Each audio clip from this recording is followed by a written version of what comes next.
Cars are infinitely complex, and that's exactly why I'm so obsessed with them. They're the most complicated consumer product you can buy, and that complexity is absolutely fascinating, combining nearly every engineering discipline. Quite simply, I will never get bored of learning about cars because there will always be more to learn.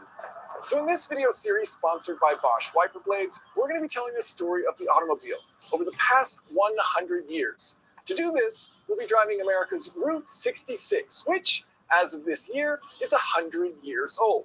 Much like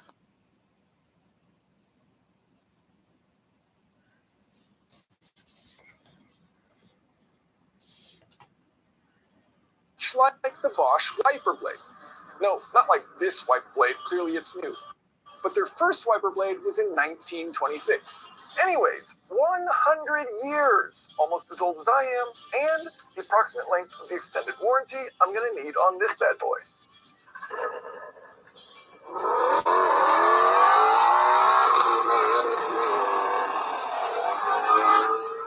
Now, you might be asking yourself, why Bosch as a sponsor for a video about the history of automotive innovation? But the wiper isn't their only creation over the past 100 years. In fact, they basically wrote the automotive Bible. This is the Bosch Automotive Handbook. It's been sitting on my desk since 2015 and is packed full of juicy, nerdy engineering details written by the engineers that actually built this stuff.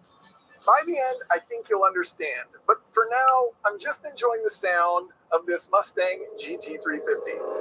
A 5.2-liter V8, the most powerful naturally aspirated production car Ford has ever built. Why a Mustang for this journey? Well, aside from the exhaust note, because Ford had such an enormous impact on the automobile with the moving assembly line, making cars more accessible to the masses. This Shelby was actually built in Flat Rock, Michigan, not far from where Route 66 starts. It's also my favorite Mustang, and it feels like the perfect car for this journey as America clocks over its 250th birthday. I mean, just ask the experts. It's a pony car. It's definitely a muscle car. It's a pony car. Muscle car. Are you guys really still going on about this? Yes, that's right. The legendary crew of the Gears of Gasoline channel, my good friends Ben and Ben, the goats of YouTube road trips, will be producing this series from behind the lens. If you were wondering why this video seemed uncharacteristically pretty for my channel, well, now you know. They'll be following me in the Rivian R1S Quad, an electric SUV designed and built in America, that not only is great for hauling tons of gear and some Bosch robots that are keeping an eye on us, but it also has nearly double the horsepower of the Mustang. Insanity. Well, he still thinks that a Mustang is a muscle car. Well, yeah, and he's an idiot. It's definitely a pony car. Wait, you're siding with him? Yeah, because it annoys you. I like this guy. Oh, and one more thing. It's very possible that when I get together with the Gears and Gasoline crew, that we get into a little bit of tomfoolery. To ensure we're on our best behavior, Bosch has sent these 3 robots to act as chaperones.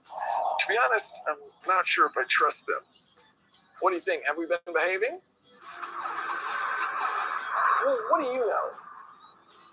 Since we're focusing on the past 100 years, that means we're skipping past the 1800s, where the bulk of the foundational work for cars happened. The internal combustion engine, the battery, the electric motor, the transmission, the pneumatic tire, all of these were born in the 1800s. And in 1886, thanks to Carl Benz, we had the first patented automobile. So as we embark on Route 66, starting in Chicago, let its 2,448 miles of roadways act as our timeline. As we make our way stop to stop, we'll progress through 20 of the most iconic automotive innovations from the past century, beginning with the 1900s. Route 66 is our journey. This story of innovation is yours. I hope neither of us get lost, but don't worry, it's not rocket science.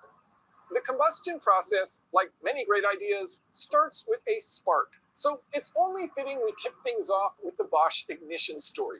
Early cars had a real problem. Some used blow tubes, which were a fire hazard, and battery-powered ignition systems meant limited range because nothing was recharging the battery.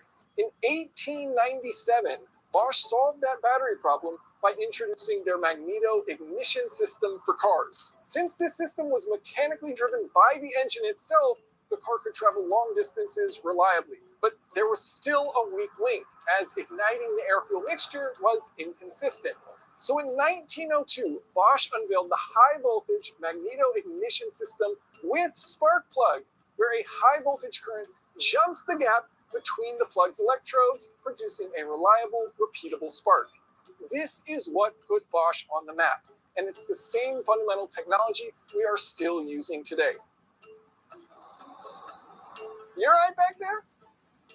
Myself, Cadillac Model 30 was the first production car with an electric starter, designed by the engineer Charles Kettering. Before this, you had to hand crank it, which meant people like me couldn't start cars because, look at me. What's interesting, though, Kettering realized the starter motor could double as a generator once the engine was running, recharging the battery that powered it. Cars eventually split those functions into separate starters and alternators, but many modern hybrids have actually merged them back together with a single starter generator. What's old is new again. Well, enough time stationary. Let's get moving again.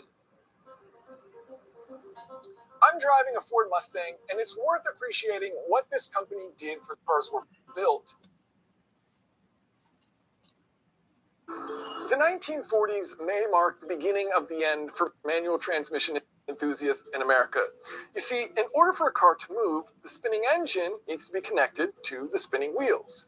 But if you come to a stop, well, that means the wheels are no longer moving, which means the engine is no longer moving. Now, with a manual transmission, you can solve this by pressing in a clutch pedal. The 1940 Oldsmobile solved this with the Hydromatic, the first fully automatic transmission in a mass-produced car using a fluid coupling so the engine and wheels can rotate at different speeds. No clutch pedal needed. This idea later evolved in 1948 with the Buick Dynaflow, the first true torque converter in a production car. And so for roughly the past 70 years since, the automatic has been the dominant transmission choice for American drivers.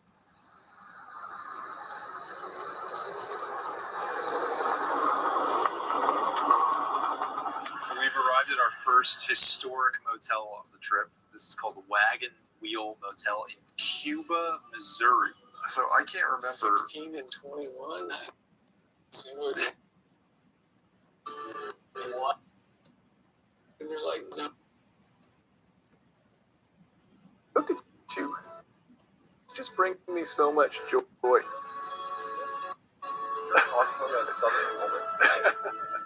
Oh, it's because my mom is a Southern woman.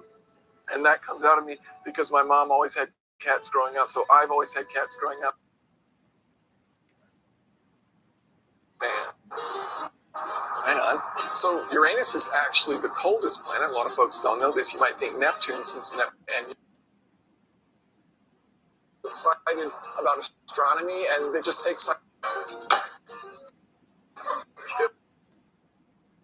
become the standard. There are several advantages of disc brakes versus drums, but the big one is their consistent performance. Drum Crosley Hot. First U.S. production car with disc brakes was the 1949 Crosley Hotshot. They didn't work out so great, so Crosley actually switched back to drum brakes. But disc brakes eventually went on to become the standard. There are several advantages of disc brakes versus drums, but the big one is their consistent performance thanks to better heat dissipation. Because the rotors are exposed to open air, they dissipate heat far more quickly than enclosed drum brakes, which means they resist fade and deliver reliable stopping power, lap after lap. That's especially important for vehicles like this with over 500 horsepower and a healthy bit of weight to stop. Hey guys, 66.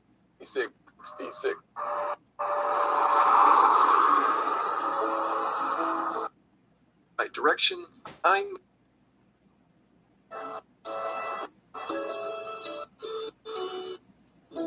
in a 1957 Ford retractable.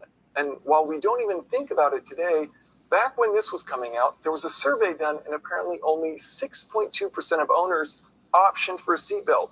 What's the first thing you do when you get in a car today? You put on your seatbelt. The first 3-point seatbelt that we think of was introduced in 1959 by Volvo.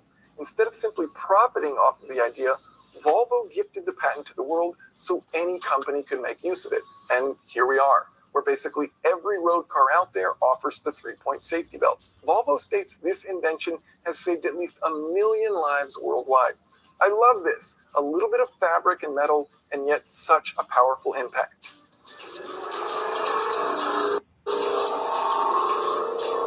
After several days of filming the non-stop hustle and bustle that is historic Route 66, I finally had the opportunity to inject myself into a quiet, peaceful environment for recording. Springfield, Missouri's Route 66 Centennial. It's a harsh contrast to modern life. We've gotten so used to hyper-efficiency, packing every moment of our day at the limit of stimulation.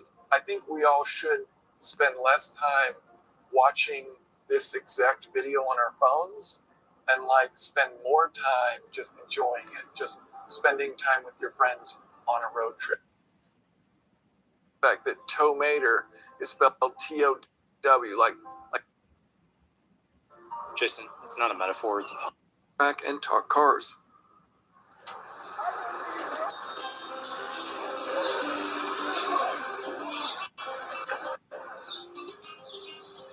We're outside of Pop 66, a shop with all kinds of different sodas, and it got me thinking about one of the most impressive and important inventions in automotive history. You see, when you drink a soda and the liquid hits your tongue, carbonic acid within the soda quickly converts to CO2 and water. This isn't too dissimilar to a catalytic converter, which converts the harmful emissions your engine spits out, among other molecules, to CO2 and water.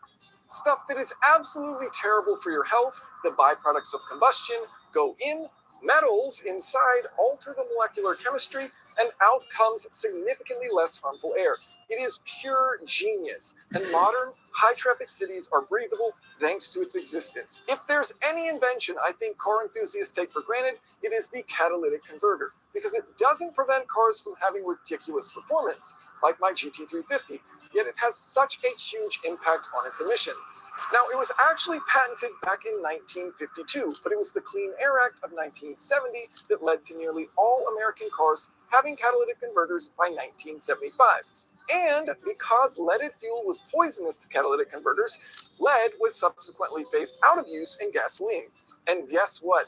The data shows this directly correlates with the average blood lead levels decreasing in the American population.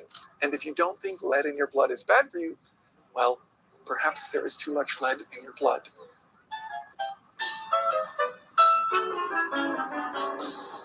All right, look at this place. This place is sick. We appreciate that.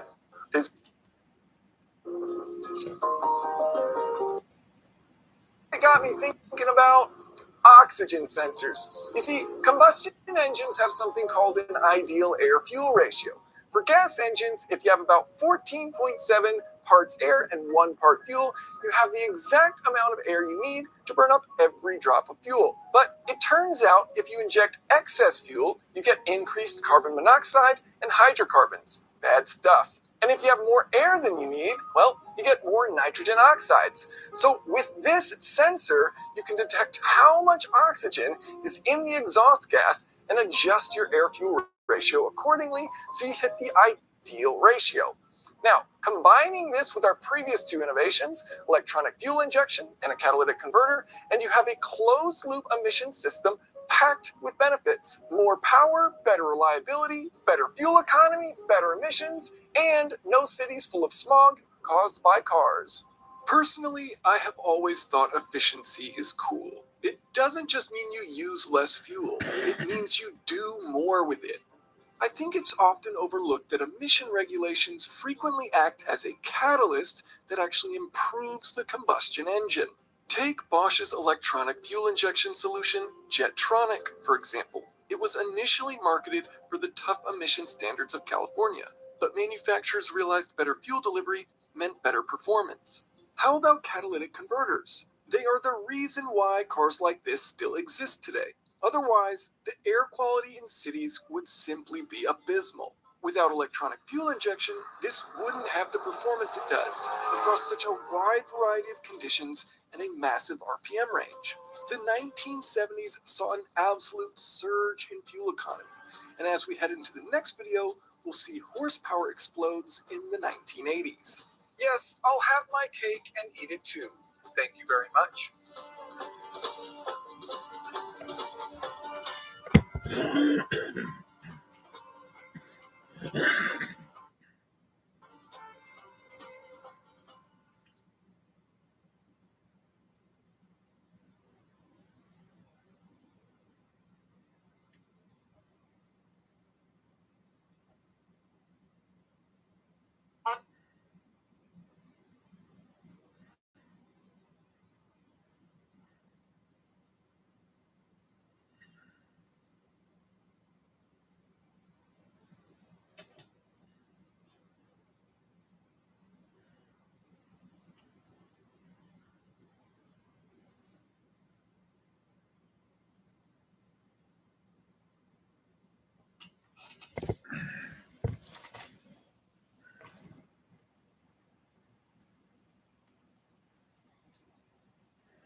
No trip.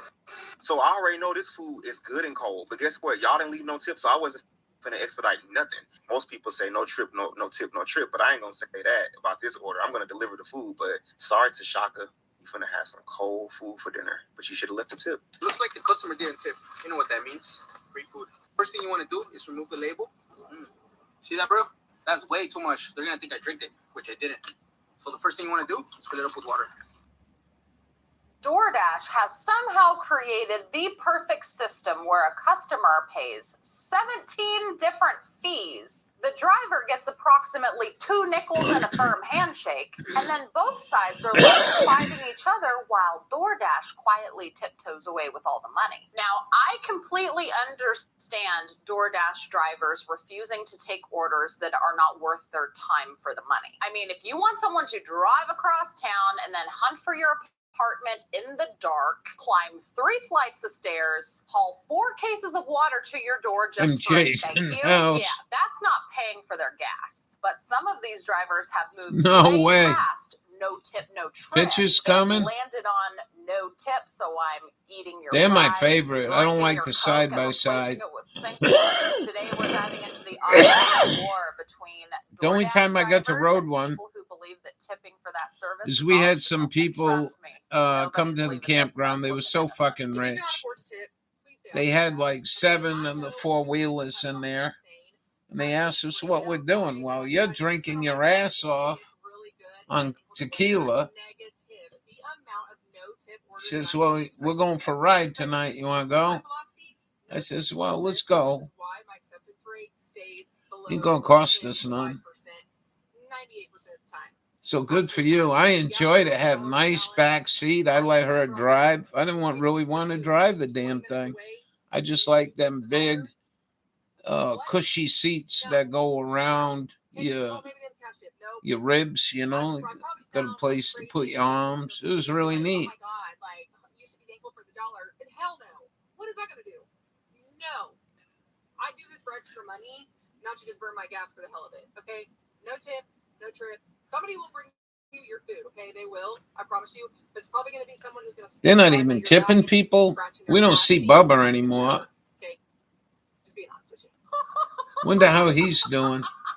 Someone's going to bring your food. It's probably going to be someone plucking fries out your bag with their ass crack scratching fingers. Ew! I honestly think it's getting worse. I think it's getting worse. I really think gone are the days where people were overly generous during, the Rona time, when nobody could leave, everything was being delivered to houses, everybody had extra money because of stimuluses and higher unemployment checks and PPP loans. A lot of people were rolling in dough. So that left people being a little bit extra generous during this time when people were dropping things off at their house. And I think that those times are gone now. Everybody is struggling. And so drivers were once used to getting a certain kind of tip, and they're no longer getting those tips now. But this entire thing goes a step beyond, oh, I'm just not going to pick up the order because you didn't tip me. It's now moving into the territory of the drivers are going to mess with your food if they do have to pick up the order. You guys know I'm always drinking coffee in my videos, but do you want to know the secret I've been adding to it every morning? Cowboy colostrum. I originally started taking it for my gut, but what surprised me was noticing that my hair looked thicker and fuller. My skin looked clearer, and I wasn't feeling as bloated after meals. And this isn't just my experience. Cowboy ran a clinical study, and the numbers back it up. 83% of participants reported improved gut health. 79% experienced less bloating and inflammation. Well, that's interesting. 72% saw improved digestion, and 62% saw fuller, thicker hair. Cowboy is true, and they only collect the surplus after the baby calves have had their fill. I normally add it to my coffee. We're in a restaurant because we're not even getting a decent base pay. Not that servers get decent base pay, but they are always getting people coming in. And most people tip at least something. If I am picking up food for you at a restaurant and driving it to your house, leaving it wherever your instructions are, oh, and most of you don't even have numbers on your house or lights on, you need to tip. And if you say you can't afford to tip, why are you ordering on DoorDash? Those prices are inflated. I don't care what you think about the system or tipping or That's tell me to find a different fucked up, job. man. Because who else is going to bring you food if none of us decide to go for your no-tip orders? Say it with me, drivers. No tip, no trip. We have to band together because these $2 base orders, that's what we get. $2 is usually the base pay. Damn. And then we get nothing on top of that? Absolutely not. At that point, You gotta be fucking kidding me. I'm glad I didn't get involved in that. A $3 tip is not going to cut it. Let me know in the comments if you're a driver what you think about this, or if you're a person who orders on DoorDash and don't tip. And don't even tell me you tip cash in person. 99.9% of the time, nobody tips cash. And the people who tip cash have already tipped on the app. I totally agree with what she said there. If you can't afford to give a decent tip, you shouldn't be ordering DoorDash. Exactly. Everything on DoorDash, Uber Eats, Grubhub, Instacart, all of the delivery services, whether you're having food delivered, convenience store, groceries, everything is inflated. I think the only prices that are not inflated for delivery are like Kroger grocery or Walmart grocery. I'm pretty sure that the prices are basically the same as in the store because you're using their own delivery service for your groceries. But if we're talking Uber Eats, Grubhub, Instacart, all of the prices are inflated. They're all inflated. And so you're already paying a premium. So anyone, this is the opinion, Anyone who's paying a premium should also have the money to generously tip for the benefit of having that stuff brought straight to your door, especially if you are in a difficult location for people to get to, if you order heavy items, if delivery drivers have to go up flights of stairs. You should be a halfway decent tipper. You need to consider those things, and most people aren't anymore, and that's why these delivery drivers are so fed up. You're using a delivery service for anything other than parcel delivery, which is Amazon, FedEx, UPS. If you're using a delivery service to deliver food, groceries, or other goods, and you don't tip your delivery person, you're quite literally a fucking scumbag. I hope you get crabs. I hope the next time you go to the ATM, your card doesn't work. And then you have to get a new card. And when your new card comes, that card doesn't work either. I hope the next time your phone's about to die, your charger doesn't work. I hope your car starts dinging like your seatbelt isn't fastened, even though it is. And then when you take it in the shop, they can't figure out what's wrong with it, so it just keeps dinging. I hope that a moth gets in your closet and puts holes in all of your clothes in the most conspicuous spots. You got people out here climbing 4 flights of stairs to bring you 3 12-packs of soda, and you don't tip anything? Bitch, eat a dick. Oh, she feels very strongly. I think she's had enough of no tips. Damn. Okay, y'all. Am I a bad person for allowing this person's food to purposely get cold? Because I'm tired of the no-tip orders, y'all. I'm tired of the no-tip orders. Do y'all see? I'm going to show you. Do y'all see? Oh, they put the tip right on the bag? I know they didn't leave no tip. This is what they ordered. It's 9:09. They ordered this at 9:09. It's currently 9:37. I am sitting in the Chick-fil-A parking lot, and I'm like, okay, I'm going to leave, though. After I record this, I will leave and drop this food off, but I know this food is good and cold. For one, I literally sat in my car for like 10 minutes after I accepted the order before even getting in the drive-thru. Got in the drive-thru. Chick-fil-A was so busy in the inside. No, there were clothes on the inside. The drive-thru was so busy. The inside was closed. Like, it wasn't even open. They closed at a certain time. So I had to sit in drive-thru for about 10 minutes. So I already know this food is good and cold. But guess what? Y'all didn't leave no tip, so I wasn't finna expedite nothing. You finna get some real cold fries. The ice finna be melted. The sandwich is gonna be cold. And dude, let me know. Do y'all think I should feel bad? I don't feel bad. Honestly, I don't feel bad. But do y'all think that, I should feel bad? Like, do y'all think I'm a bad person for doing this? Because y'all can be honest. I'm not gonna, I ain't gonna do nothing. I ain't gonna say nothing. I mean, I accept all comments, good, bad, ugly. I mean, it is what it is. But I mean, at the end of the day, most people say no trip, no tip, no trip. But I ain't gonna say that about this order. I'm gonna deliver the food, but it ain't gonna be fresh. Sorry, Tashika, or I think it's Tashaka, but sorry, Tashaka. You're gonna have some cold food for dinner, but you should have left the tip, and you didn't do that. So now you're gonna pay the price. Cold food. Okay, so he didn't mess with the food. He just let it get cold. I mean, what do you think? Do you think that's wrong? Do you think he's perfectly within his rights to just take his time and not really rush at all because, there's no tip left?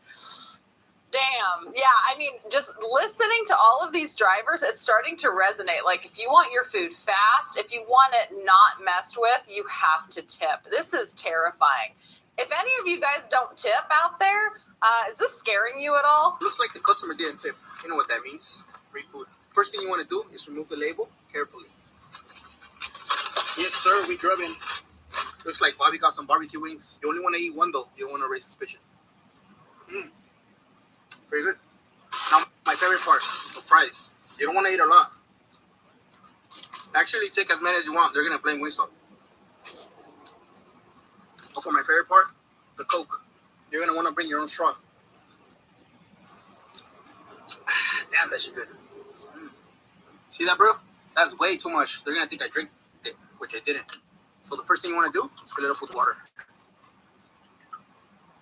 And bam, just like that. Just like I never even touched it.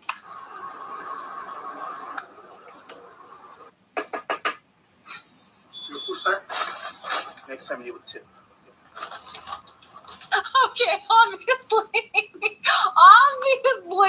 that was a skit, but you know that this is happening, right? I've done a video before on my channel. I'll link it up here in the iCards if I remember.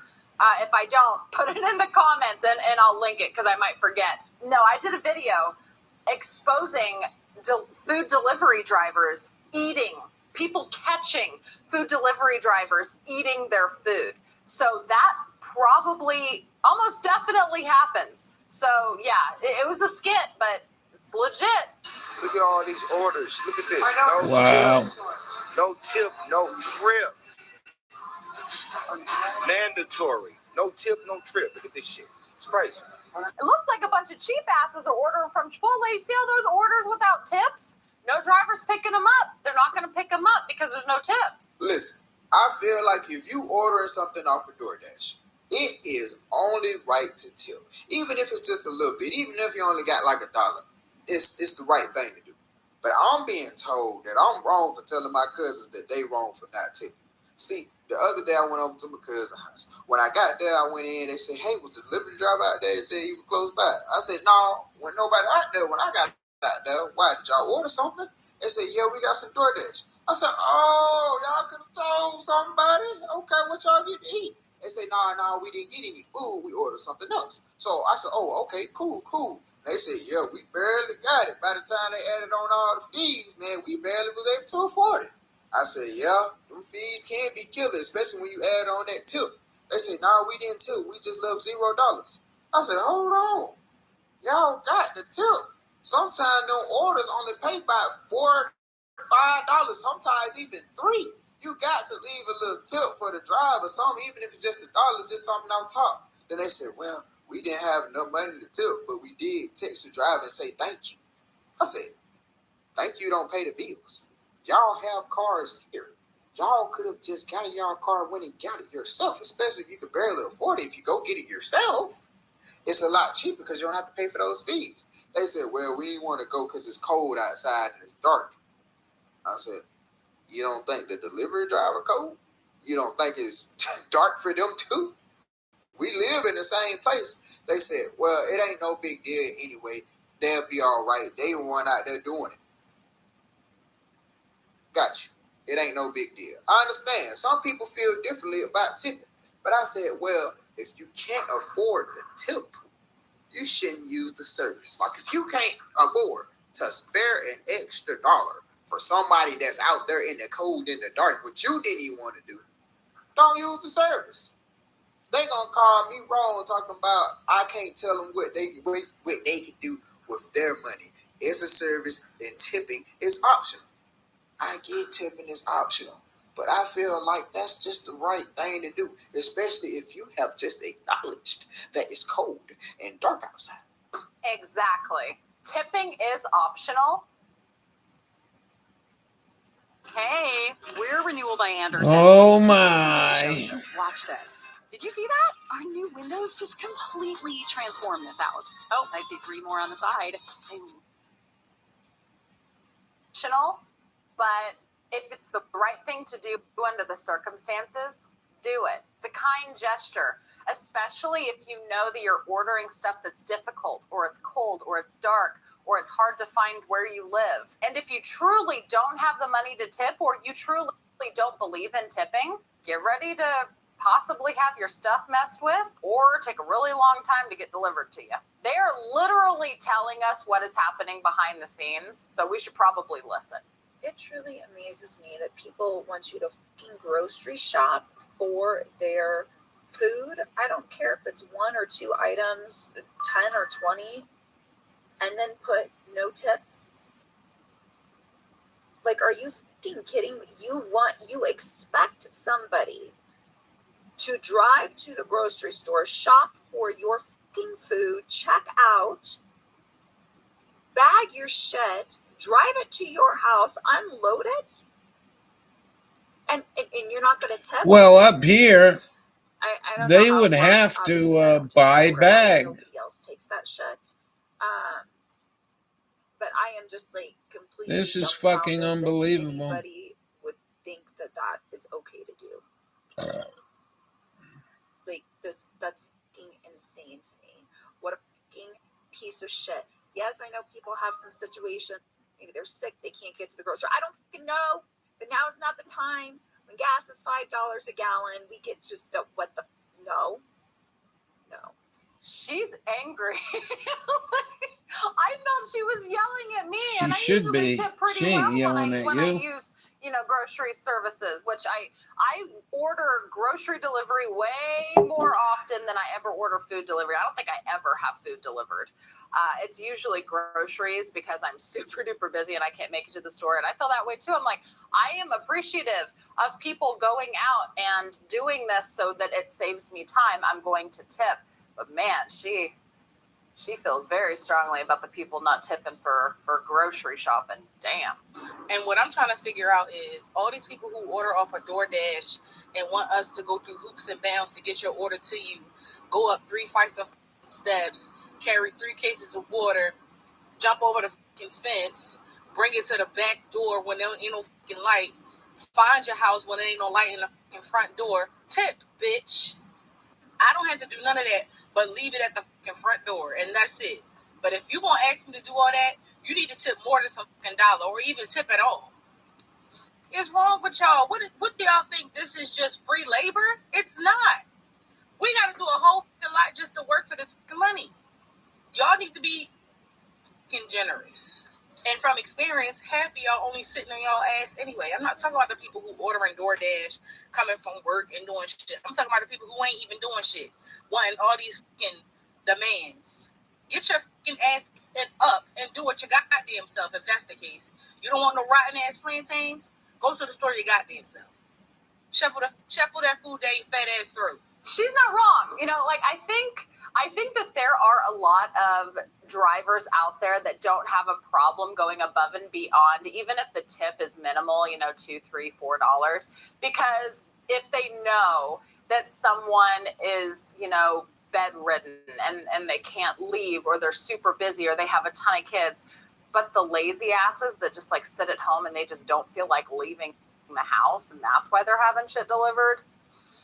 Yeah, I can understand the disdain for those people. If you like this video and appreciate these kind of Don't they get a tip at the door when they deliver this shit? Button while you're down there. Also, double check. That's kind of weird. You are subscribed and ring that notification bell. That way, you're notified when I post the next video.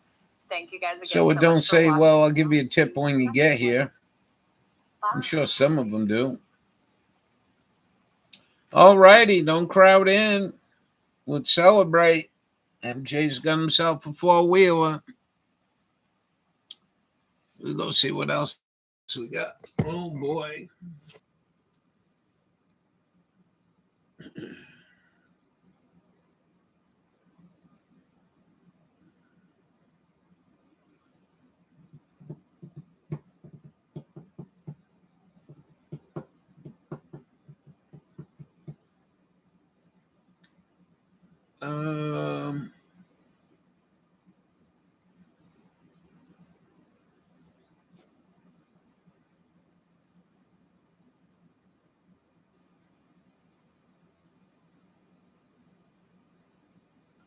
Cheating wives begging for a second chance.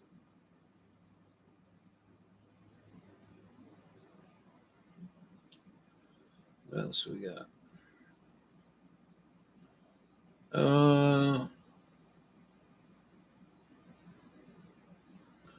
Quicksaw didn't post today.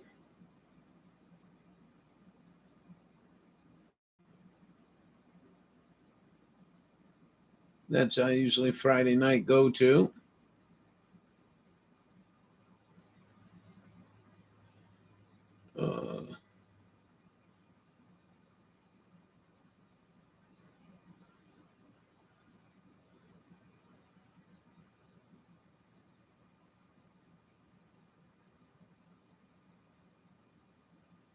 How Ford and Honda owners pulling their 258-page driving report. You gonna learn how to pull your driving report if you're driving a new piece of shit.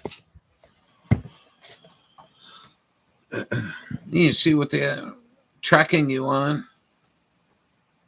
This professional 32 terabytes SSD, capable of holding the entire collection of the New York Public Library, is something you won't find at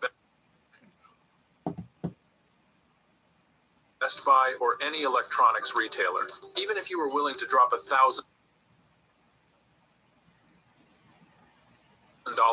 you couldn't buy it, but today, you can own it for the price of a single beer. Here's the deal.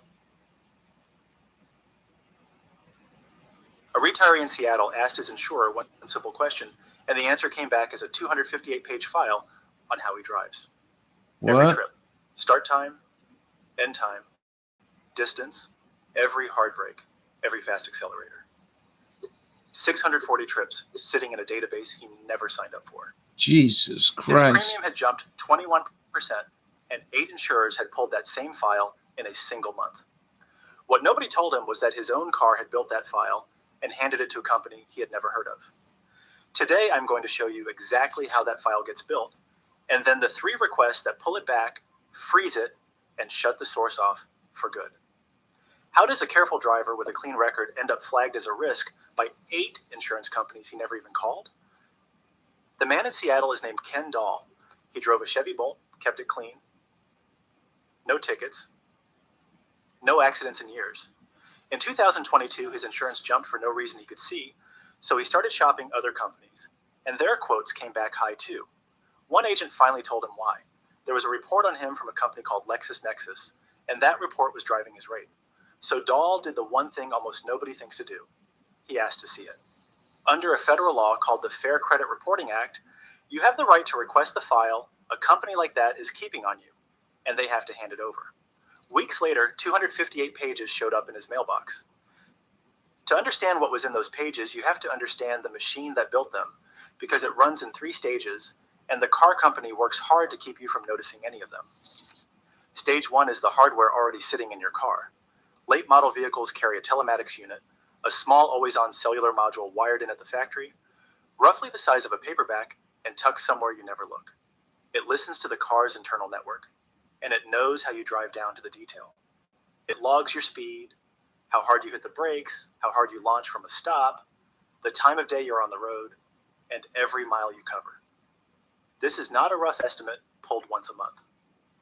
In the federal complaint that came later, regulators said General Motors was collecting location data from some drivers as often as every 3 seconds. Your car was taking a reading on you before you finished backing out of the driveway. Stage 2 is the handoff, and this is the part the industry buried. The car company takes that stream of driving data and passes it to a data broker. Up. In Dahl's case, and I've heard this LexisNexis, LexisNexis and Verisk. These are not insurance companies. They sit in the middle of the deal, invisible to you. They collect driving behavior straight from connected cars. They package it, and they sell it. You never signed a contract with either of them, and most owners have never heard their name. So we had one visitor besides you. That was MJ. He bought a 4-wheeler ATV at a garage sale today. Not yet. Not yet. Good evening. That's more better, ain't it?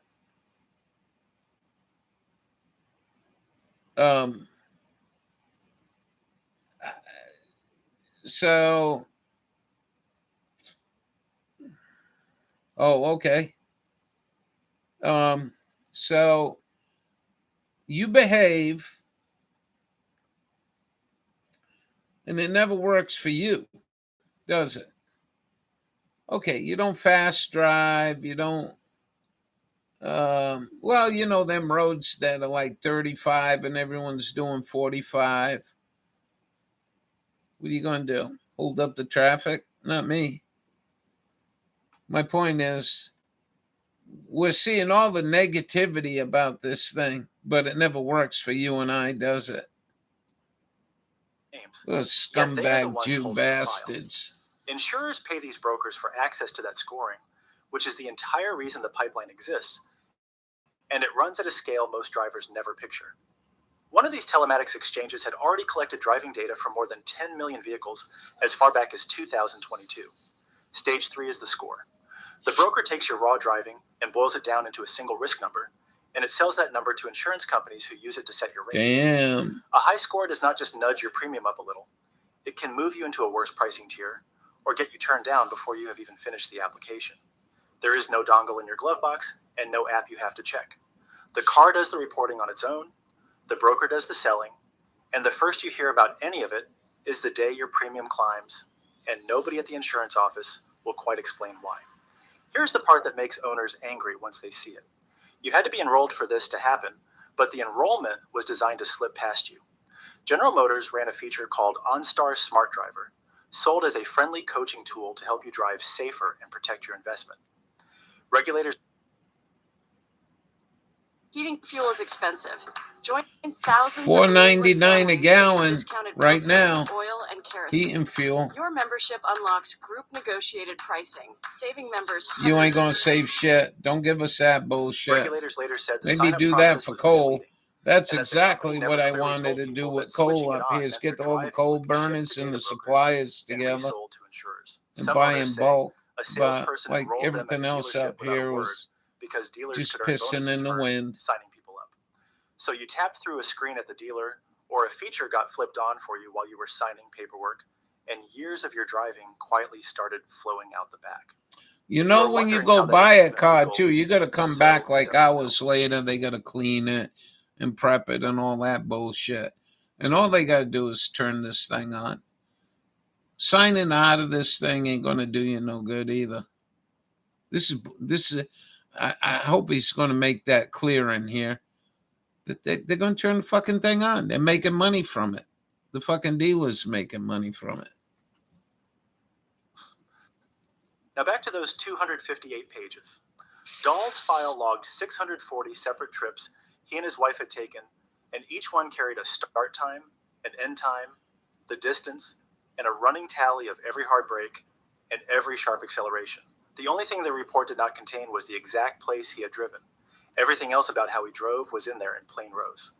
And the same report showed that 8 different insurance companies had requested his information in the month before he pulled it, even though he had not filed a claim and had not called one of them. They were already looking.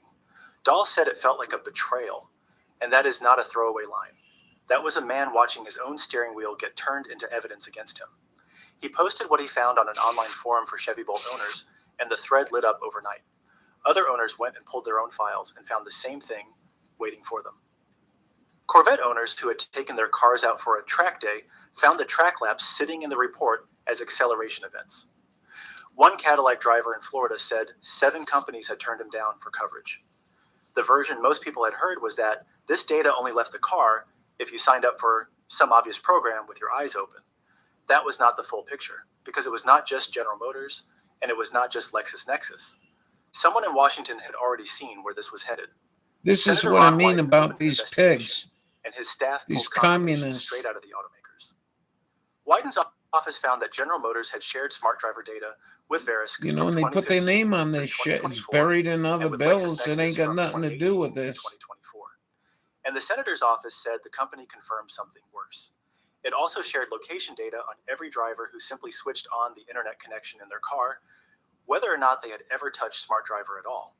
The New York Times reported the collection reached as many as 8 million vehicles, a number General Motors would not confirm.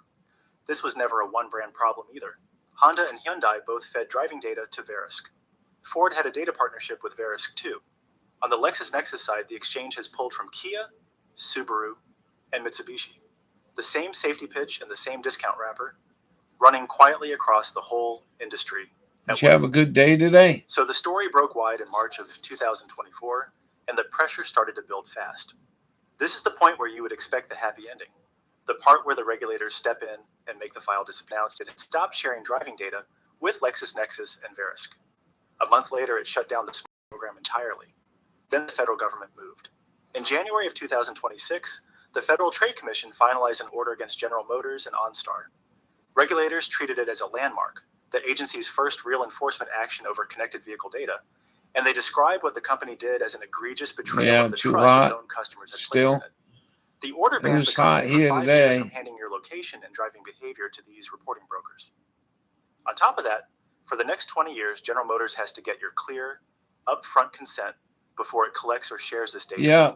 It has to give every owner a way to request Yeah, a copy you know of that what? data and delete In it. my And it personal has to build in a opinion, way for you to the shut the filthy geolocation collection off Jews, at the what car they itself. should have done was put a fucking key in OnStar that your key would fit.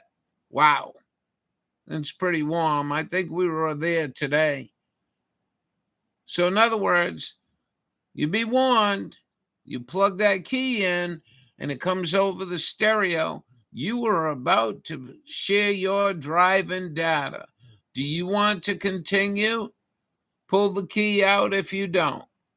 And it should be something that fucking plain and simple. This is how fucking fucked up Jew shit is. This is unbelievable. I know this was going on for a long time. This guy's doing a pretty good job. I'm 85 in the sunset. We got some rain coming in tomorrow. 90s. It's going to be pretty nasty. What do we got? Heat index is only 84 right now. And it's probably cloudy, patchy fog tonight, Saturday. 80 degrees, showers likely. Hopefully we get some rain.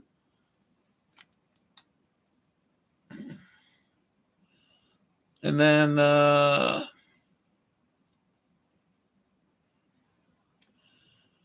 Monday and Tuesday, 84 and 82. That'll be a little bit better. Nighttime lows around 60. How's your smoke doing? That can't be too fucking pleasant. On any vehicle that can support it. One of the brokers folded under the heat completely. Verisk shut down its driving behavior product and told a privacy group but that fire ain't moving near you, right? Or sells these reports to insurers at all. That sounds like a clean win, and in part it is. But people thought that order wiped the whole thing away, and they were wrong. No, that whole cell unit should be removed. It stops General Motors from feeding new data to the brokers. It should be completely removed out of the car. It does not reach into the broker. It's more weight in the car, taking gas mileage. The one Dahl pulled, the one with your 640 trips in it, is still sitting there. And while Verisk stepped back, LexisNexis never did. It still runs its telematics exchange. It still promotes the driver behavior product to insurers, and it still lists car brands as partners on its own website. Allergies the tap on good the newest General Motors today. cars got turned down. The bucket that already filled up with years of your driving did not get emptied. If you want it emptied, you have to go do it yourself, and almost nobody knows they can. If you own one of these cars, that is exactly why this is worth a subscribe, because on this channel, we run one of these driveway checks on a different brand every single week, and the next one drops in a few days. You might be sitting there right now wondering whether your own truck is one of the ones doing this. The honest answer is that if it is a recent model with a built-in cellular connection, and you have ever had a connected services trial or a smart driver feature switched on, you are a candidate. And the only way to know for sure is to check. So here's where you stop being the product and start being the problem for them. There are 3 moves, and they get harder as you go down the line. The first move is the easy one, and it is the exact move Dahl already proved works. You request your file. It does not matter whether you remember enrolling From in who? anything. Plenty of the owners who pulled these files were dead certain they had never signed up for a thing, and the file was waiting for them anyway. Every one of these brokers is required to keep a consumer disclosure page where you can ask for the precise report they hold on you. And under that same federal credit reporting law, they have to give it to you once a year for free. You go to the LexisNexis consumer disclosure page and you ask for your consumer disclosure report. You will need to hand over your name, your address, and your date of birth so they can confirm it is really you, and then you wait. In a couple of weeks, the file comes back, and you finally get to see, in black and white, exactly what your car has been saying about you behind your back. If your vehicle is a Ford, a Honda, or a Hyundai. Do the same thing with Verisk's driving behavior disclosure form, because even though Verisk stopped selling the reports, the record it already built on you can still be sitting in its system.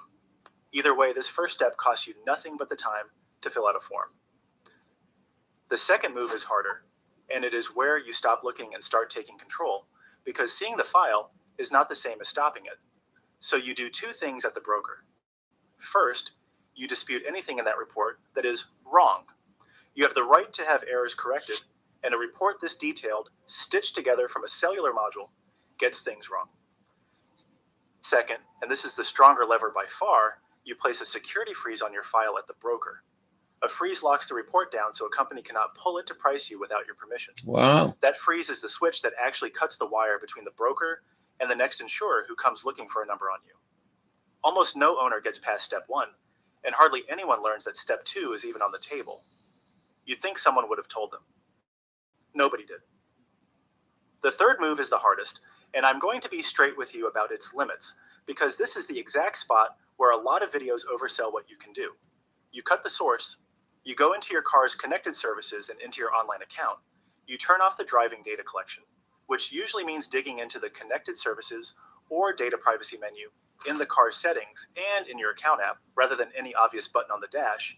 You unenroll from any smart driver or usage-based program you can find, and you use the deletion request that the Federal Trade Commission order now forces General Motors to offer every owner. If you live in California, Texas, Virginia, Oh, come on. Oregon, Maryland, or Connecticut, your state privacy law hands you an extra deletion and opt-out right stacked on top of that. But here is the honest part, and you need to hear it.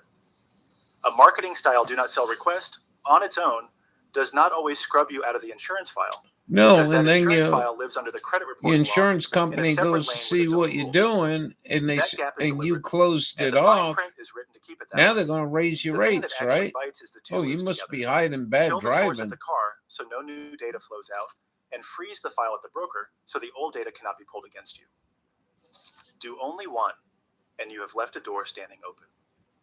Do all three, and you have gone from a driver who did not even know Yeah, I the file remember a existed chick a couple to a years driver who ago has seen on it, here. frozen She it, bought a brand and new shut off the pipe Forerunner that and was paid filling. like $80,000 for As of this right now, piece of shit, that right? pipe And then first thing she did, she walked out with the key. The car was ready, and she logged into Toyota and logged into all this bullshit. And you should have seen the amount of fucking things she had to turn off to, I think, to do what this guy's talking about. It was amazing. She had like 7 or 8 things that she had to click off to tell the car not to spy on her. This is fucking crazy, man. I think it's absolute craziness. line And is the not amount going to of click. energy you're using, Verisk is out, the but amount of LexisNexis is still weight running its that you're exchange. putting in the A car for consolidated this class kind of action over all of bullshit. this was filed back in December of 2024 in federal court in Georgia and is still grinding forward, and any check for ordinary drivers is years away, if it ever lands at all. Your file did not get deleted the day General Motors got fined. It is still sitting in a database with your name on it, waiting. That's Right up until the amazing. day you decide to go request it, freeze it, and pull the plug yourself. Next week, we run the same walkthrough on the newest trucks rolling onto dealer lots right now, and on exactly what is already listening inside them before you ever sign your name. Oh, he inspected a kill switch. Unreal. Now, I'm going to tell you something. I got this air cleaner from the dump. It was in real clean shape. I took it home. It made a difference. I think it's going to make a big difference when I get that coal stove going in the dust. Anyways, the filter was pretty bad. I ordered another filter for $15, I think it was. And this is all I'm getting now for advertisement.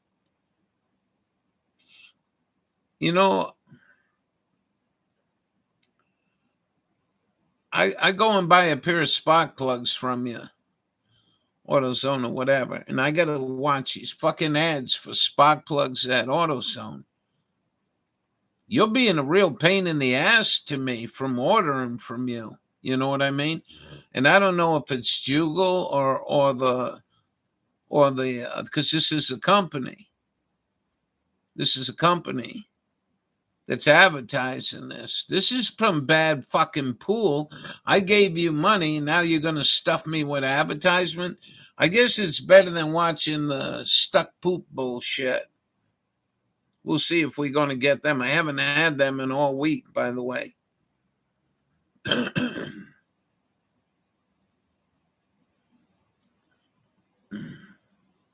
Yeah, that's dirty pool, man.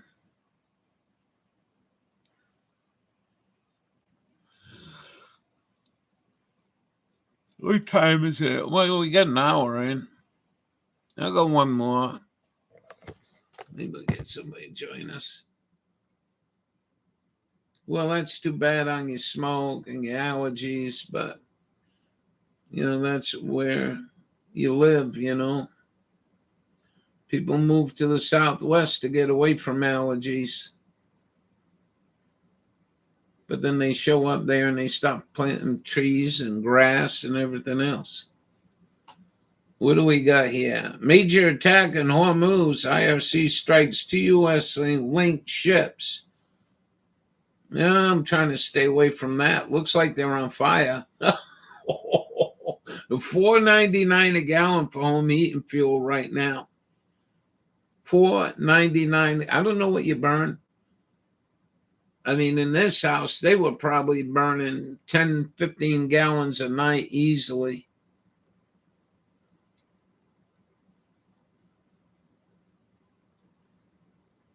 So,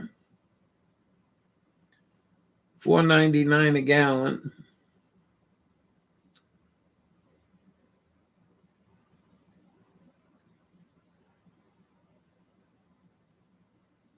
Gas is still bouncing around $4.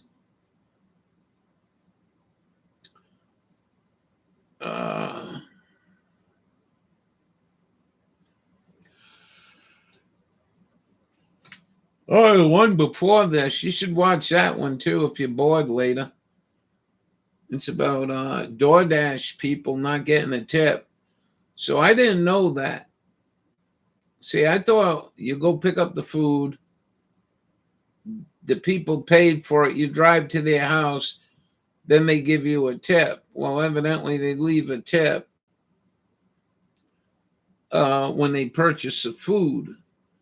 And so it's all about these DoorDash orders that are backing up because no tip, no trip. This simple but brilliant trick you can do tonight to eliminate all mosquitoes around you is taking America by storm. A few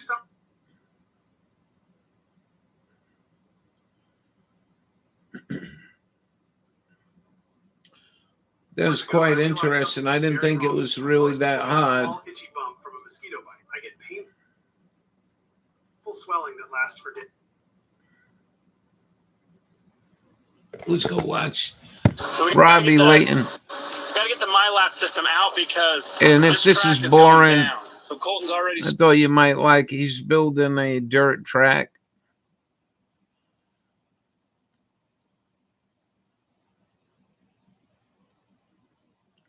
Well, according to what I seen, and good evening.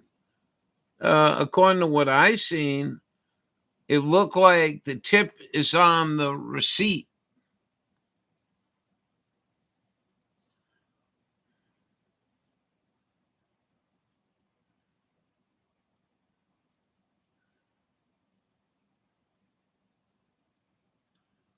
How are you doing, Miss Lady with Star?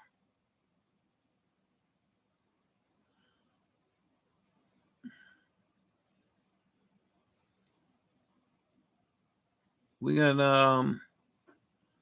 where the hell it go?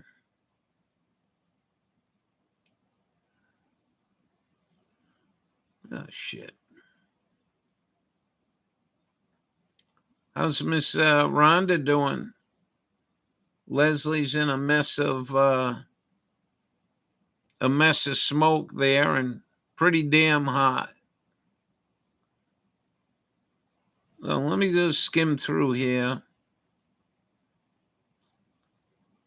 You might be right. Maybe I got it wrong. Look at all these orders. Look at this.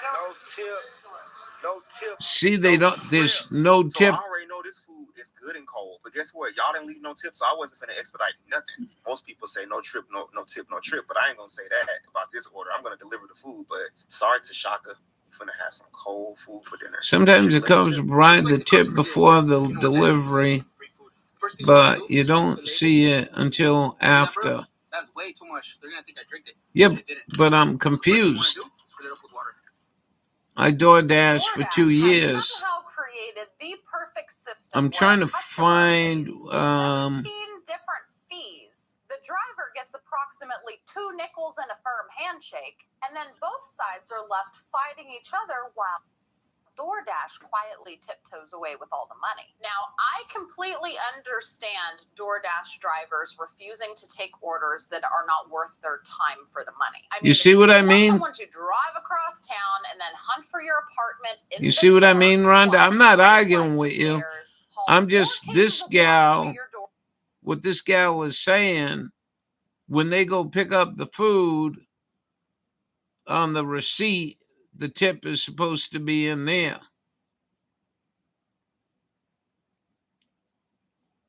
And I'm trying to find a receipt. Boy, this is a dirty pool, man.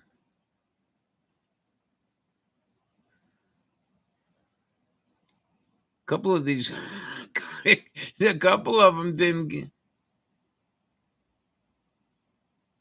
Well, maybe they changed it because the tip wasn't on the bag. So if you got a $4 tip, you were more willing to make the delivery, if that makes sense. I don't know. Here it is right here. Let's see if we can stop it right here.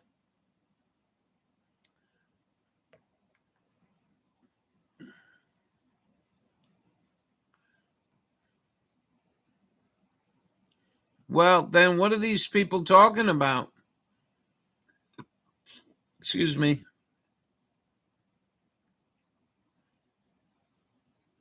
Yeah, she feels very strongly. I think she's had enough of no tips. Damn.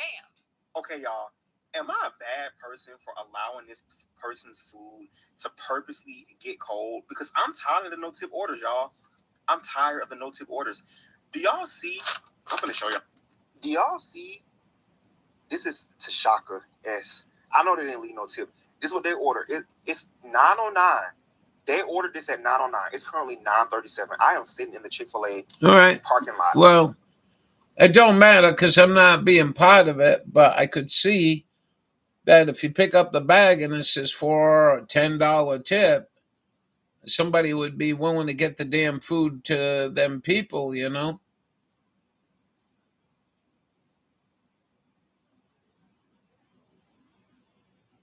Until after. And not on the food received. It'd be on the app. Okay. Okay. So when you deliver it, then you'll find out whether you got a tip or not. Man, $4 a gallon, you can't be screwing around with that. One of these people said that it was an average of $2 to make a delivery. You want me to go to McDonald's, pick up food, drive 7 miles away, and then drive back for $2? Wow. We're going to get out of this anyway. But it's there. Thank you for straightening that up. I didn't read comments, which I should have.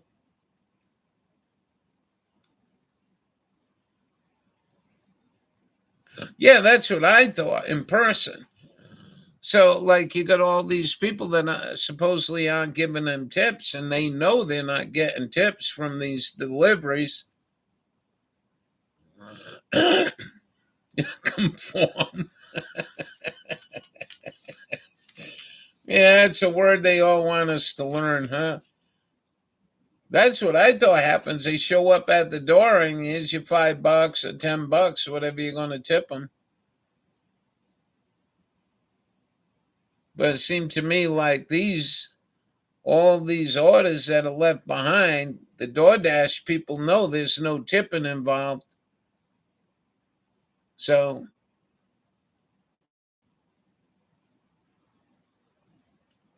Well, I don't think she's an AI video. I could be wrong. It was just too much difference in AI. Starting moving dirt. They're supposed to be getting a couple scrapers and scraper operators and making it to do So, its thing. But my lab Robbie system has to come Lawton, out. We man, don't this want to see kid's, damage. he's got money like you wouldn't believe. Anyway, big YouTuber. So he went and bought this old dirt track. He expanded it. He had a big meeting here of all the big YouTubers, including a race around the track. He bought all these cop cars, Crown Vics, put a roll cage in, put tires in them, fixed them up, painted them, and so like a YouTuber will come here and they give him the car and all that. So he's doing work on here. I really didn't have nothing to play in the background. So I guess we'll just run this. So me and Hillbilly, we are excavators today. We're going to excavate our MyLab system. We also need to figure out where those wires are butt connected and clip them. I'm going to go up and shine. How's your weather been, All right, so Rhonda? we've got our control wire. We got to go down inside and figure out where it's connected and disconnect it. This was all temporarily put together. So, oh nice. That's a cute little screwdriver. Gets the job done. You know what'll be better than this little pocket watch fixer? Some Milwaukee tools. We should have taken some Milwaukee tools from the shop and brought them out here. Okay, so this is the thing that we need. This resistor. Oh, cow, look at that. Well, I didn't do this, so don't judge. Just pull the undo one side and we pull the whole wire through back out. Low to mid 80s, little rain. Lots of lines in the sky. Yeah, I just started seeing them here. And I don't think it matters which side it's connected. Let me go find this. Yeah, I've been very humid here. Well, right now it's 69%.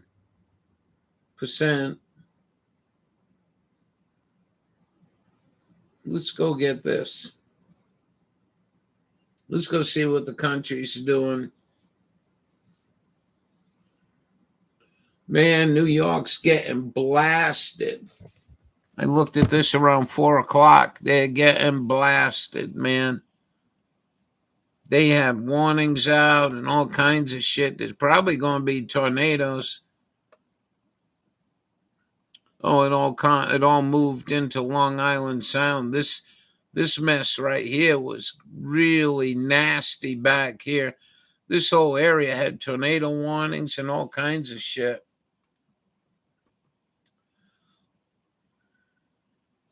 I know probably don't mean much to you, but I worked a guy in Michigan the other day on VHF on radio.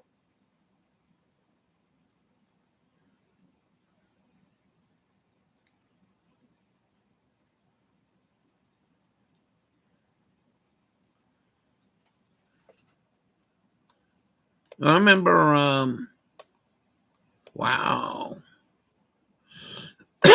Gonna be a noisy night for me. We got big thunderstorms in the Atlantic on radio. But look at all these thunderstorms in the Southwest, man. That's all right. We miss you already. That's a lot of lightning and thunder down in the Southwest. That's for sure. Let's go look at radar.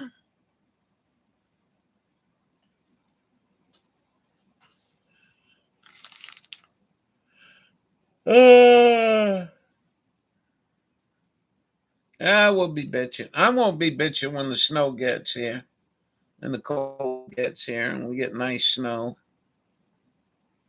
I'm actually outside more often than I am in the summer, to be honest with you.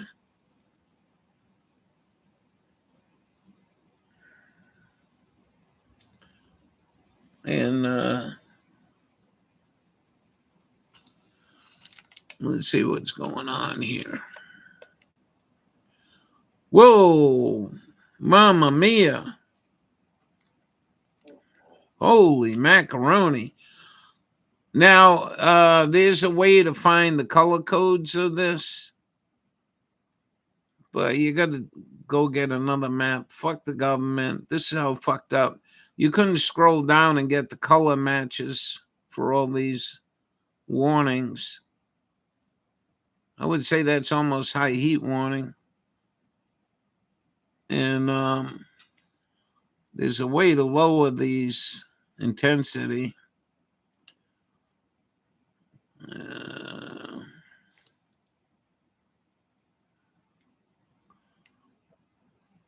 right.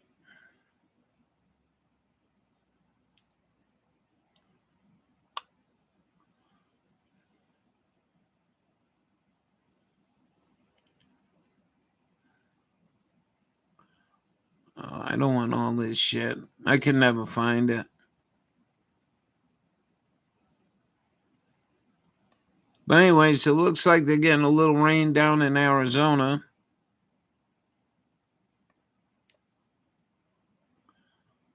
No.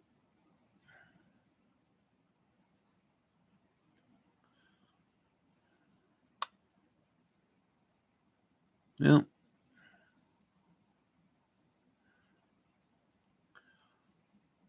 All right.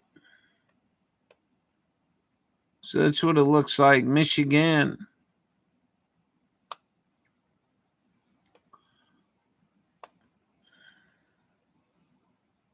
Don't look like any rain up your way, Leslie. Nor up to Washington State.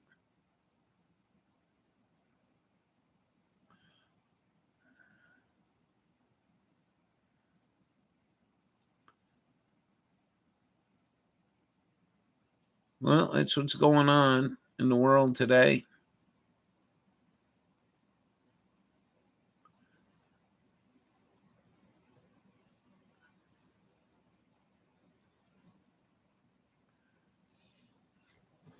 So they're fixing up this racetrack. I think it's pretty cool. I will cut. I'm not a big fan. That'll tell us. He does demo derby with some really good cars that a lot of people could certainly use, and they can be inspected. Yeah. So, some real thin duct tape. I'm gonna go ahead and go out on a limb here and say that's not duct tape brand. This is a sad moment, you guys. But say goodbye to the Daytona 250 track surface. This is going away today. So we're going to dig up the MyLap wiring, conduit, roll it up for the next track that's going to be 7 feet below where I'm standing. Wider. Yeah, and 80 feet wider. It's going to be for the better of everything. But we got to go to the other end and pull the wiring out. This is caution tape so you don't run it over. All the sticky is staying on the pipes.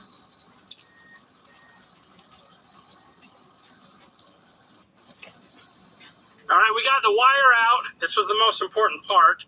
Now, if we hit the conduit, it's not that big of a deal, but I'm going to try my best to not hit the conduit. But if I happen to, it'll be okay. Colton, look, he's got his rippers down, just ripping that track to pieces.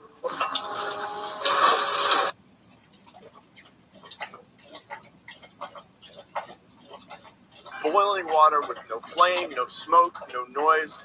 All you need is some sunshine.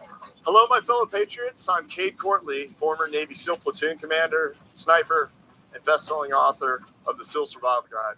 And I want to share with you an incredible breakthrough new device that produces life-saving boiling water in minutes using only the power of the sun.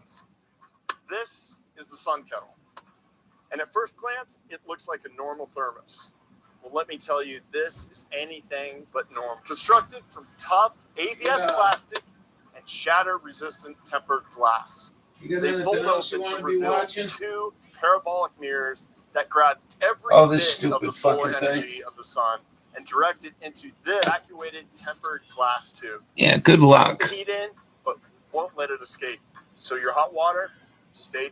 And funny, he's doing it on a cloudy day. What are you doing, Princess? You come and say hi to everyone? Look at all the people in here. Bobby posted it.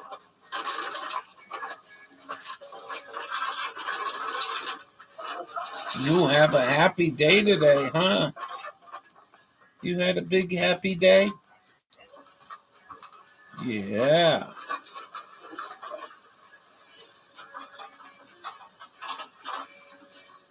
She's saying hi to everyone. I know, expert. There's no way that's 10 inches in the ground.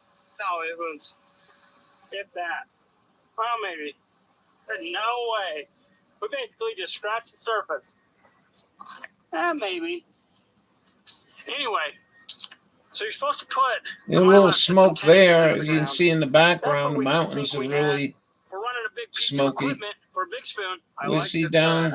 Ephraim. Listen, you have a single bucket wide, 5 feet off the wall, then turns into a 2 bucket wide. No, I did 2 bucket because I was trying to put the pipes like this, and I was afraid I was going to ruin it. So then I went like this and like that. Oh, you already smashed one twice. Yeah, right at the first. That's why I started doing double. That was just my practice. But I got good. Look, can we look on the bright side and see how much I didn't break? I don't think that's glued. Maybe it is. I would say it wouldn't twist.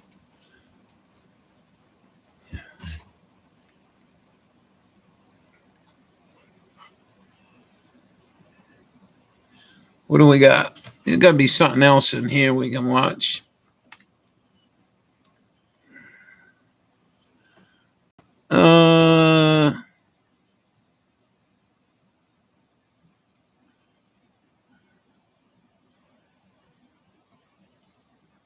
I made a rapport up at this place many years ago.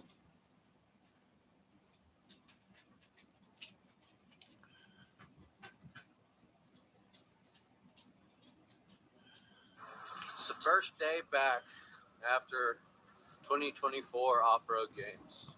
And we got a couple of recoveries. Off-road recoveries up there. Some badass recoveries on Route 40, man. I didn't realize it was that crazy there. We got a side-by-side stud and some sort of pickup. So I live near this guy. First day back on the job, folks. First day back making a living again. So stand by. Might get wet. Folks, we're en route. We got Hellboy fueled up. I don't think he's got his kids, Leslie. And looks like there might be a little snow up there. Cinder, sand, and snow. Never been in cinder, sand, and snow. Have you guys? Yes, I have. No. Is it dangerous? Yes. Extremely. Excellent. So hopefully that intercooler boot holds on, folks, because if it blows up one more time, I'm gonna burn this mother to the ground. Oh, I tell you, mine on the Dodge used to go Stand by. pop off. I tried everything. Went and got some neoprene. That worked for a while. Dodge needed to put some knurling there or something.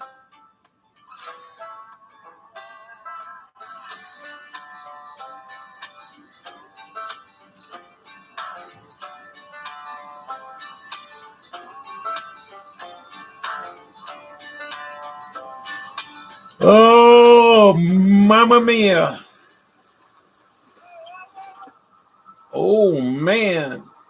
That was close.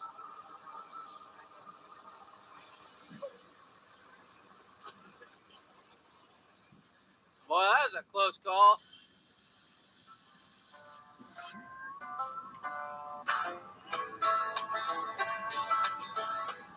Ruby and I was up in the mountains not far.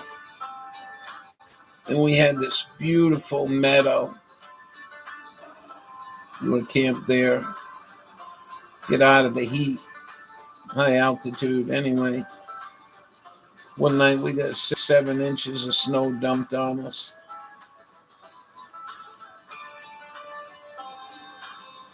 It was absolutely pretty up there. Got Hellboy up and going in our own turf, doing recoveries. This is the first time ever driving it in our own country, folks. We've only had it in sand and on pavement. We've ripped it through Hurricane and on sand. That's it. We've never had it on in the snow yet, or none of Them that? ponderosas get coated with snow. Boy, they're pretty, I think. So I'm really happy with the ride. This thing just freaking glides, huh? So, what you making for dinner tonight, Leslie? You still here?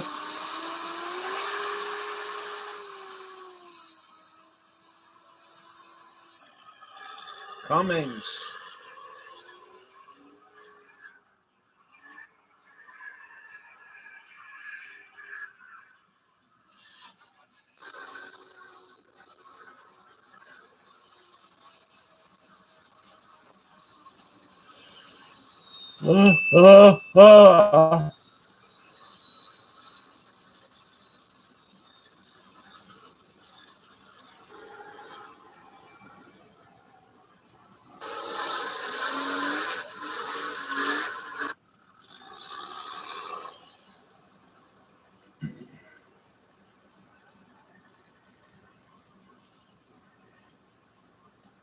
Oopsie doopsie.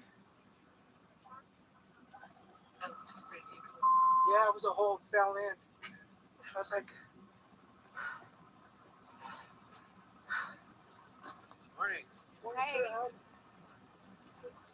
Happy to see you. Yeah. We're such dorks.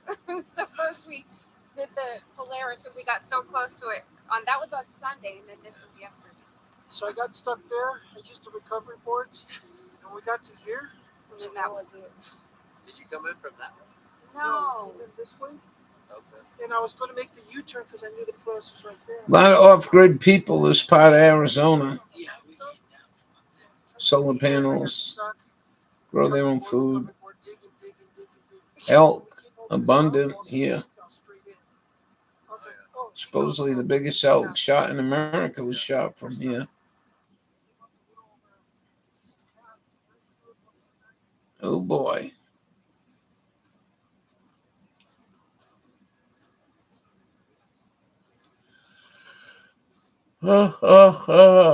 Leslie, you still here? Kind of weird place to put a propane tank. Yep, I saw that. Oh my. Okay, so you went to that. Yeah, we were up there competing. Oh, did we win anything? Yeah, we won it. Nice. Yeah. So, yeah, we won first place. Oh, congratulations. With this drop. Oh, then you guys will get us. Oh, yeah. You'll get us out. Yeah.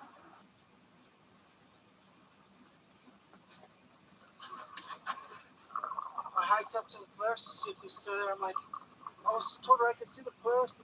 I could see the truck from the Polaris because we have two-way radios.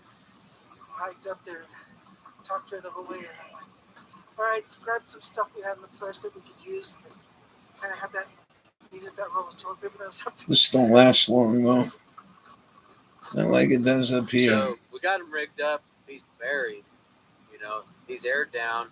Did everything right. He just come over this hill, found a little hole there. There's quite a bit of snow on the ground. There's about 12 inches of snow, and it's frozen snow underneath. So. Stand by.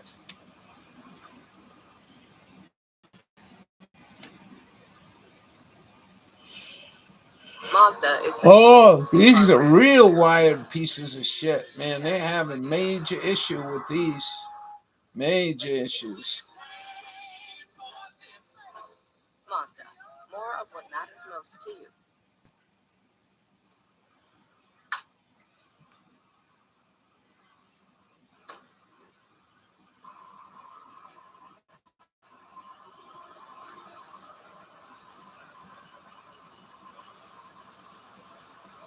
Like I said, when I'm here, I see a lot of new vehicles driving by, and all these vehicles on YouTube are showing the major issues with them.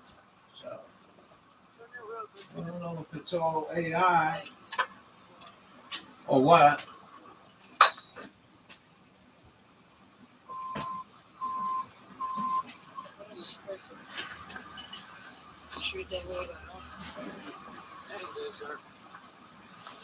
Those aren't made to pull on. They're hollow.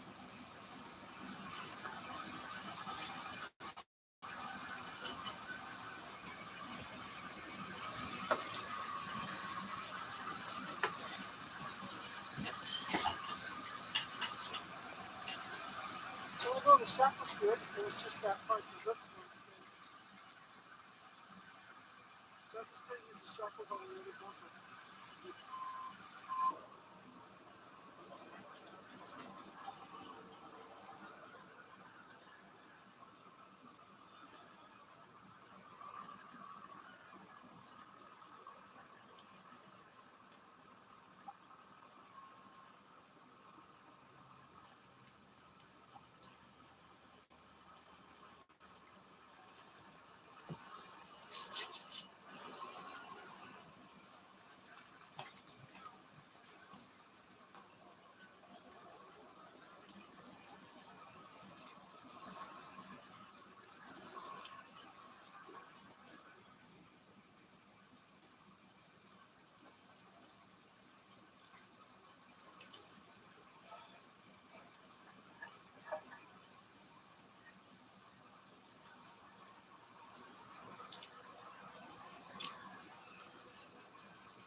I think so.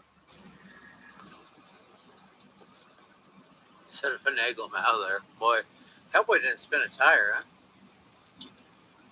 Thing don't care. Yeah, we'll go get your side by side and meet y'all back here. Okay. And then we'll all go back. Okay. Sound good? Yeah. Okay. And we got the keys, right? Good.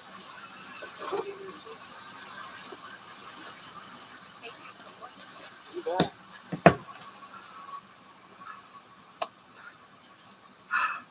Love you guys.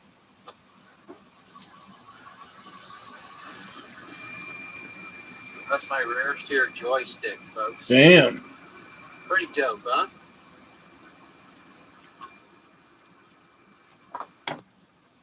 This gauge right here is for my right air suspension, left air suspension. This is my tank. These are my switches to air my bags down, air my bag up, right suspension, left, down, left, up. These are all of our lockers, low range, high range, lock up, front and rear lockers. These are all our lights. And this is the party, folks. Our purge. This is our arm bottle heater. This right here, that's the bang button, folks. That gives the Red Dragon a little bit more juice. Cleans up that black smoke, too. We're working on it. Give us a minute.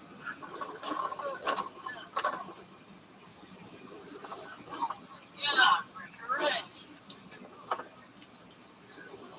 Tell me about it.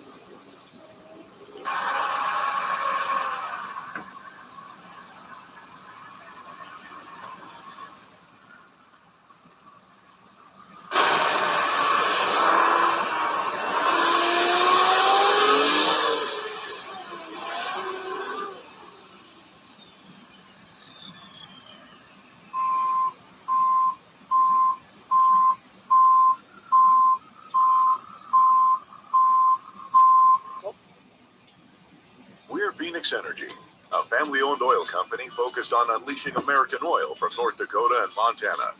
We've already sold over 2.9 million barrels. You already raped the Indian Jobs reservation? chasing the American dream. Putting your pipeline in? So now we got to pick up their UTV. De Niro's going to enjoy riding in that. It's got a blown belt. This is the first UTV I've ever towed. You know what? It's that old saying, if you build it, they will come. We built it. Here we go. Our first UTV tow. Have we towed another UTV? When? Huh? Hot Rod's Arctic. Yeah. Okay. Well, I'm not going to count that one, folks. So, we got Hot Rod's hybrid UTV here, hooked up to the 7-ton.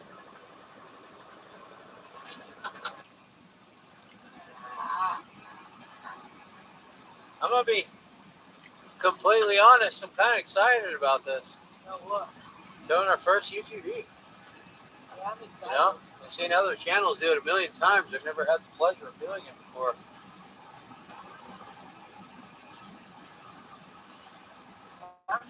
Hopefully we can get it out of here in one piece, huh?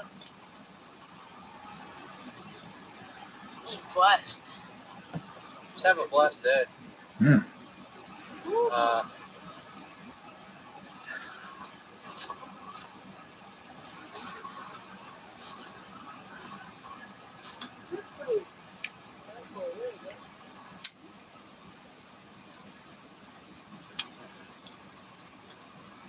Can you lock me in on that side?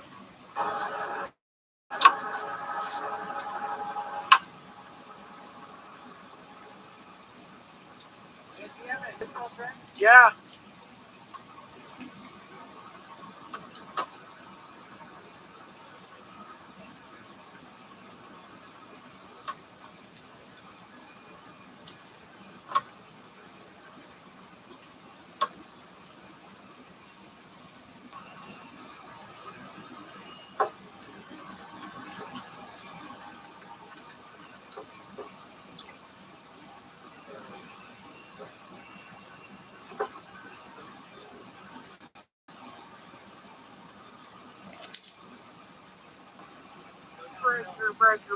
Breaker. When we go downhill, ride the brakes, okay? When we go downhill, ride the brakes. So it doesn't run in your face. I'll try. Look at that, folks. Work of art. God. It's amazing how handy this truck is. Everybody, I feel like somebody said that. Like, this is going to be really handy. You don't even need to turn on to use the power steering. This is really easy. Hey, you don't need power steering because your wheels aren't on the ground. We don't want the wheels on the ground because this is cooler. So, All right. You ready? It's a big farm. This is what big farm says. White sugar is good for you. Water is bad for you. Trust me, it's cooler. Water's actually bad for you. Yeah, let's go. Let us know how it acts. Uncharted territory, folks.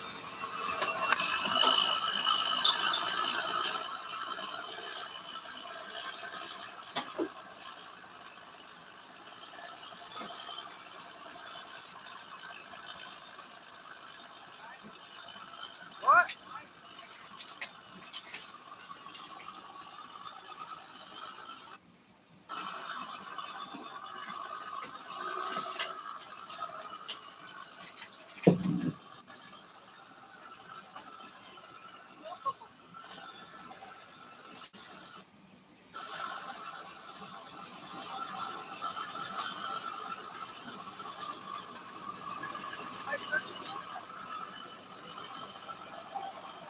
Straight in case it does touch the ground.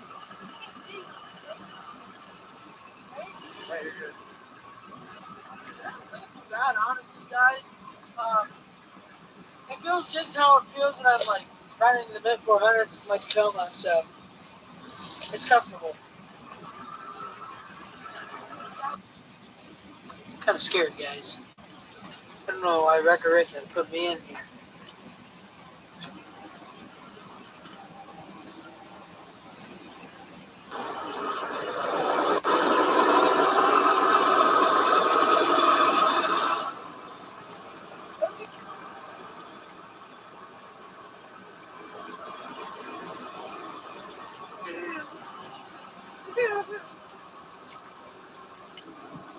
Gennaro is currently crying.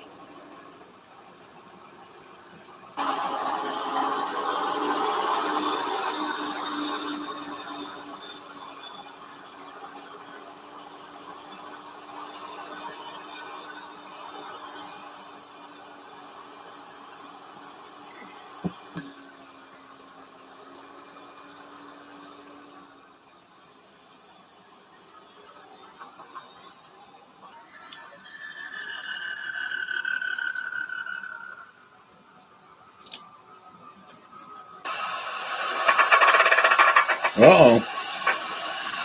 Ain't good.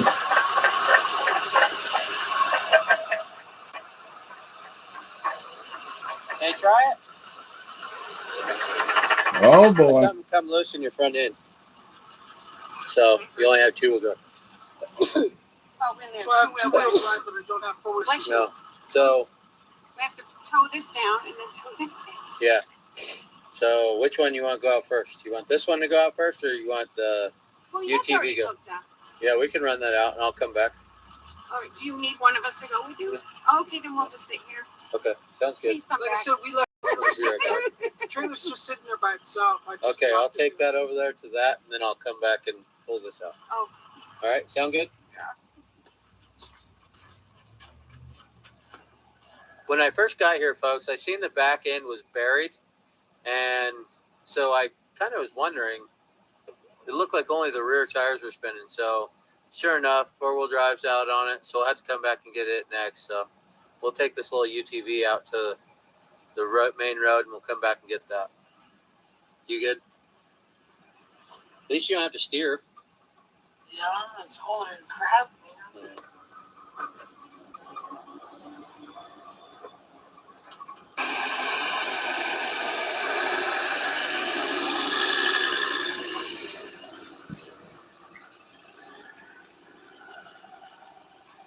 Hey, like this, folks. Got a little Western at the off-road games. Pretty nice setup, huh?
How was it?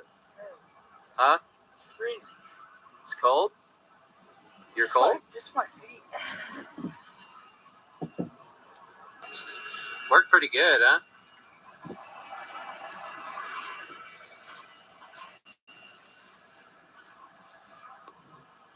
First UTV recovery. Worked pretty good. We didn't scratch a corner on this bad, Larry. Throw her in park, Tate. Throw her in park. I absolutely love the new Hellboy. Can't complain one bit. This thing is a machine. Made it down to the staging area, folks. So now we gotta go get the pickup stuck in two-wheel drive. Four-wheel drive's not working. Something inside the front diff, so we're gonna go grab it now.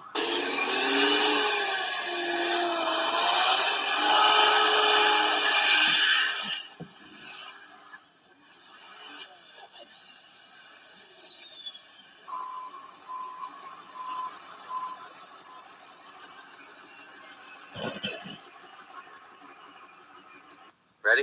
Yeah. Can you drive automatic? All right, let me get in front of you. All right, folks, so we made it back.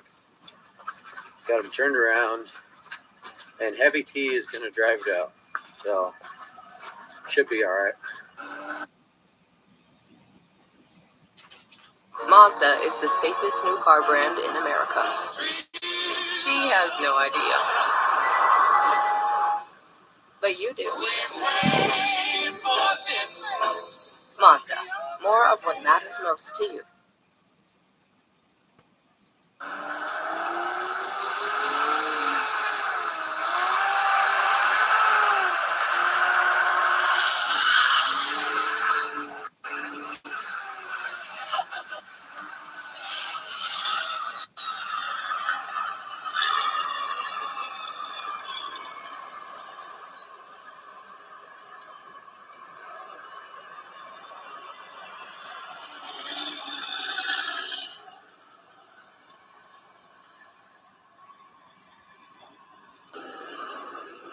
some big clouds off on the horizon. Hey, why don't you stay on the road? Why don't you stay on the road? No road. No, why don't you stay on the road? What? Why did you stay on the road? You told me to follow you.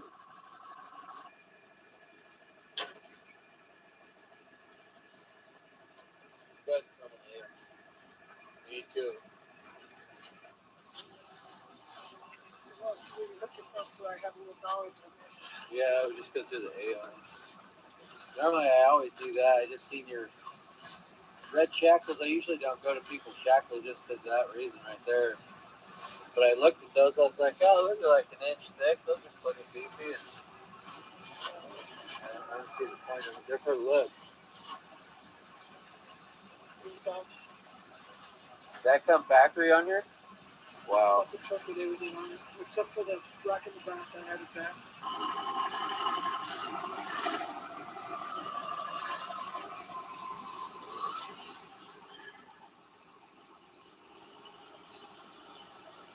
Turn the other way.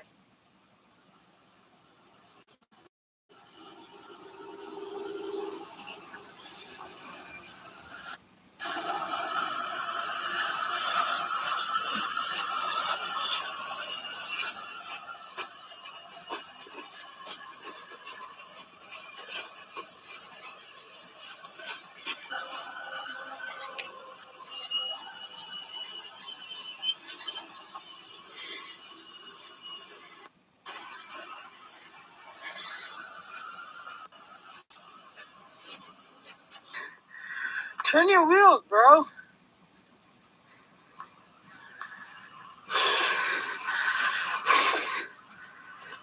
God.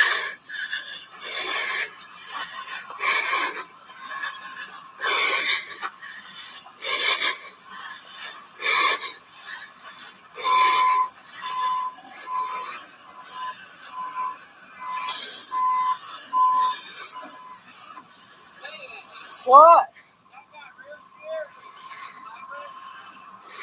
Yeah? What? Let's see what this does. No, yeah, but I don't get the question.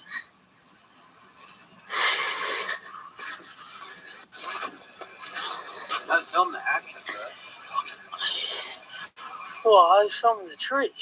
I know, I see that. And then you asked me if your truck had rear steer, and I figured you'd know your truck had rear steer. No, I said, does that truck have rear steer? And is it crab walking right now? So we put the side by side in the wrong spot. So we're gonna pick it up real quick, take it back down to the trailer, load it on the trailer. So stand by, folks. We thought it was this trailer. How are you gonna haul it side by side? Good evening. Back at it, huh? How are you doing? Back in the saddle. Another warm day.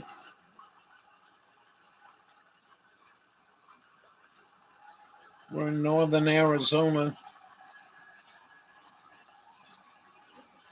Excellent. I put some water on my plants. Just 5-gallon bucket on the carrots. And rest of them, give them some moisture anyway.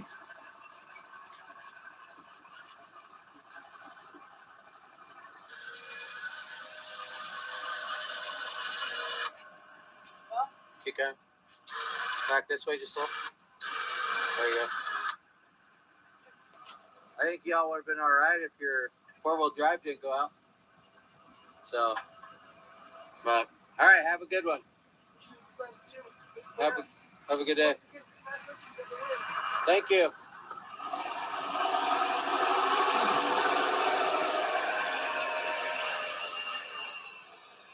What the? You're going this way.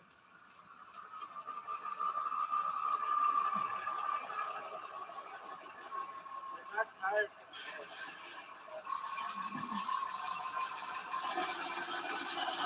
God, I gotta worry about the top of the tire.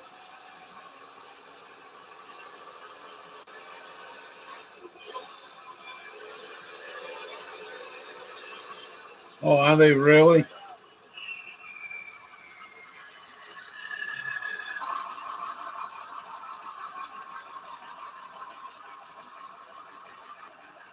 Video?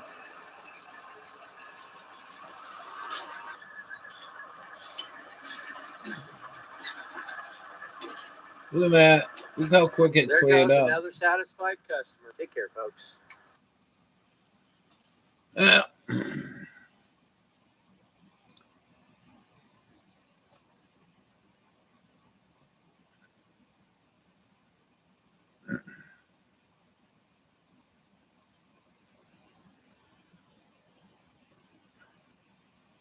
What if I told you this dish was actually healthy?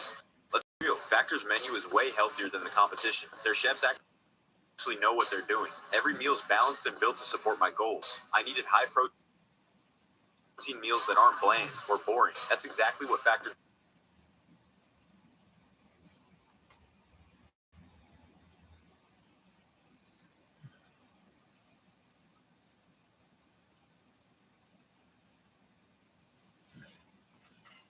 Yeah, they don't get sprinklers.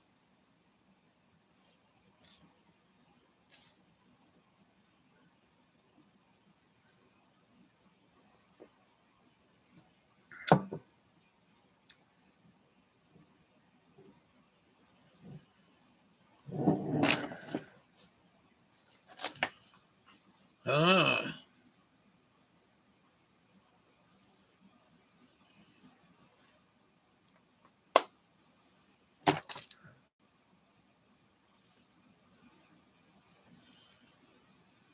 I don't want to do that. We'll do this. I'm not going to Hormuz. My backyard neighbor chickens, but we're quiet today.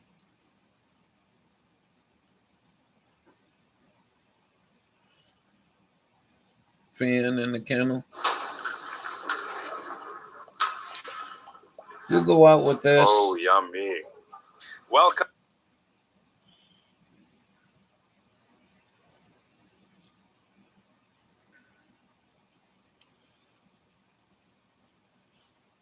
Yeah, what they do is they run them big industrial fans with misters, real fine mist blowing in them. Drops the air temperature when your Welcome to Northbridge Road in Singapore. We are here outside a century-old restaurant, Sabar Menanti, that specializes in an Indonesian style of eating called nasi padang. They're also really well known for one delicious dish, beef rendang. Beef rendang is a delicious stewed beef dish. And this beef rendang only gets cooked once every 2 to 3 days. Boss is about to start a new batch. Let's go see it. Hello, boss. Hi. The wok's getting hot. We are just warming it up. Oh, coconut milk. Interesting. Beef rendang in short refers to frying. In beef rendang, the first step is the boiling and the stewing. That is not to say that it doesn't end up frying. And the question is, where does the fat come from for that frying? It's all inside of the coconut milk. The thing with fresh coconut milk is it doesn't have emulsifiers, which means that it can split. Splitting is a good thing because fat and water will extract different flavor compounds out of the spices and the meat that it's cooked with. Now in come the aromatics. Chef's putting in the red onions, browned almost to a paste. It doesn't have to caramelize now. It'll caramelize a little bit later. Next is 2 gigantic scoops of garlic, also fresh ground into a paste. Here you go, lemongrass. A little bit of galangal and the lemongrass, and then ginger. Gorgeous. That's a very strong base. If you were to take a scoop out of this right now, it would be disgusting. We have been doing this for like 80 years. Yeah, so, yeah. I don't have to change my mom's way of cooking. That's right, yeah. Not while she's still sitting outside watching you do it, you know? So these are dried chilies that have been rehydrated and then ground into a paste. So this dried chili powder, as opposed to the chili paste, is a lot more floral. Now the rest of the whole spices, kasha, some Asian cinnamon, green cardamom, all of these whole spices are going to leach out their flavor a little bit more slowly. Cloves for a little bit of that warming spice, and star anise for that signature licorice type of thing. It's a very generous amount of spices. What the craziest thing about... If you love to travel, Capital One has a rewards credit card that opens up a world of possibilities. With Venture X, you earn unlimited double miles on everything you buy and get access to over 1,000 airport lounges worldwide. Capital One, what's in your wallet? If you love to travel, Capital One has a rewards credit card that opens up a world of possibilities. With Venture X, you earn unlimited double miles on everything you buy and get access to over 1,000 airport lounges worldwide. Capital One, what's in your wallet? Stuffed peppers. Seasoning rendang is. This amount of liquid is basically going to disappear by the end of the cooking process, which means that the moisture will go away, but the salt and the seasoning will stay. You kind of have to predict how it's going to taste like a couple hours from now when you start the seasoning process this early. But you can't just season at the end.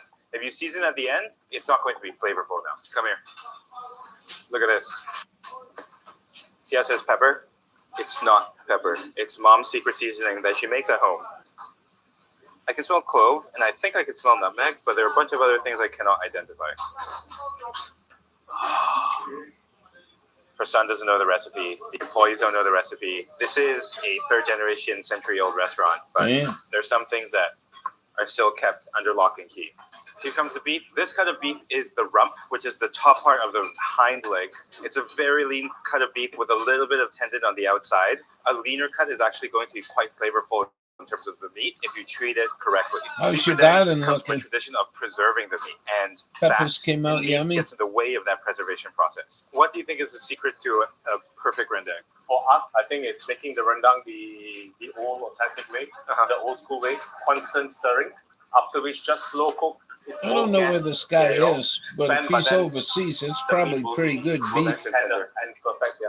We have to let it cook for a while, let the meat shrink inside, then we can start to stir it. Start moving it. In Western cooking, the first step to a braise or a stew is oftentimes to brown the aromatics and to brown that meat, to generate that Maillard reaction and that caramelization that's going to provide the depth of flavor for the stew. In beef rendang, the opposite is what happens. It's a braise or a boil or a stew first before you do that frying to achieve that caramelization. There's a Caramelization fire is when coming sugar out turns the to bottom caramel, of that thing. develop all these wonderful deep brown flavors. Second is the Maillard reaction, which is when proteins interact with sugar at temperature and produce additional flavor compounds. In beef rendang, the danger obviously is caramelization and these Maillard reactions happen at temperatures that get close to burning. If you are not stirring and you're not paying attention, the beef rendang can easily burn, which is again why this dish is such a labor of attention and a labor of love. Progress report. Middle of lunch rush, heating up more things, but the rendang has been cooking for about 2.5 hours. Tomatoes are starting and it to looks ripen. Wow. significantly darker in color. I got the beef 3-4 weeks before a that little bit happens of here. caramelization happening on the outside. Oh. It's bubbling. All of the I spices don't know if you were have here warmed the up. other day. I They're meant to soaking in tell that you. liquid, So, building a lot of layers of story flavor. Can we time. go outside? Take a look at what nasi padang is all about. So, look at this. my buddy, Look at the colors. Look at the textures. oh, that's got to be 7 years ago. He brought me some pepper seeds, and he told me I got to try them. And you have both here. I had jalapenos growing near them. It is not called nasi padang, it's just called food. And I haven't used some jalapeno seed in a long time, all right? So last year I got some jalapenos off this plant, and they were good. They weren't overly hot. So I wintered the plant. I had 3 of them. Only one survived. And so I went out there and I started seeing peppers. Very flavorful. Some people do not understand the amount of These are the peppers. time that we put in to prepare such. So I had one half the size of this, is one of the oldest restaurants that we and I chopped it up and I made a half a sandwich and sprinkled it on there. It was so hot I had to spit it out. What I remember about them peppers is they were dark purple, and this dark purple on these here. So I think the crossbreed somehow didn't take last year, but this year can see that the oil has totally separated. It's coming out in these peppers. I can't eat these. Different polyphenols, different flavor compounds that they're so effing hot. It's unreal. Not be able to do. This is when so the other thing was about the same time, 6-7 years ago. This is the sign of the caramelization. I tried every year to grow bok choy. Bok choy is really good, fried up. Yeah, well, I don't know what happened. I don't know what happened. One of the guys on radio says, well, pick the small ones, and the plant will put out some more and see if they get bigger, you know. And these were big. These were like 3-4 inch jalapenos last year. So anyway, that's the story of the pepper. Now, every year I grew bok choy and it failed. It always bolted. I don't know why it bolted. I guess it's got to be grown in real cooler weather. And I think that's it. And a little bit of rice, please. Oh, look at the bok choy came up. I didn't plant this. A bok choy came up. We're looking at and I got really, really excited because it started forming like a bok choy. I went out there the other day, it bolted. Is a color. It's so dark brown. It's fully reduced. And second thing is I'll let it go to seed and capture the seeds. Try it again next year. A little bit of sambal. You ever eat bok choy? Tapioca leaves, braised. Tapioca leaves. A lot of the regulars. 2 types of sambal, cooked chilies, 1 red, 1 green. Generous amount of oil to carry that capsaicin and that heat. And of course, rice on the side. It's a small portion, but it's a really quite an intense flavor, I imagine. Well, that looks really good. The story's amazing. Yeah, I don't, you know, I put dates on all my seed, by the way. Like, if I harvest these seeds out of this pepper, I'd put 2026. Oh, yummy. The delight in this is that the tenderness doesn't come from melt in your mouth fat. Rather, it comes from low and slow cooking.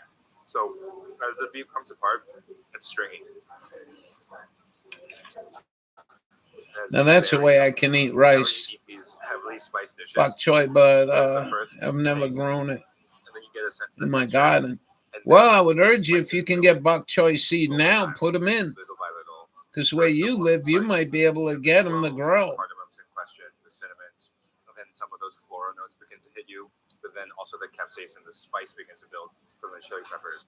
This is caramelized onions paste with lemongrass, ginger, and galangal. And all of that sweetness is inherent in the vegetable itself, but can only be accessed after it's been cooked and been reduced properly to build that layer of flavor. If you took this off the stove too quickly, it would not have these echoes of flavor. See that stringiness? Oh, that looks good. Thing.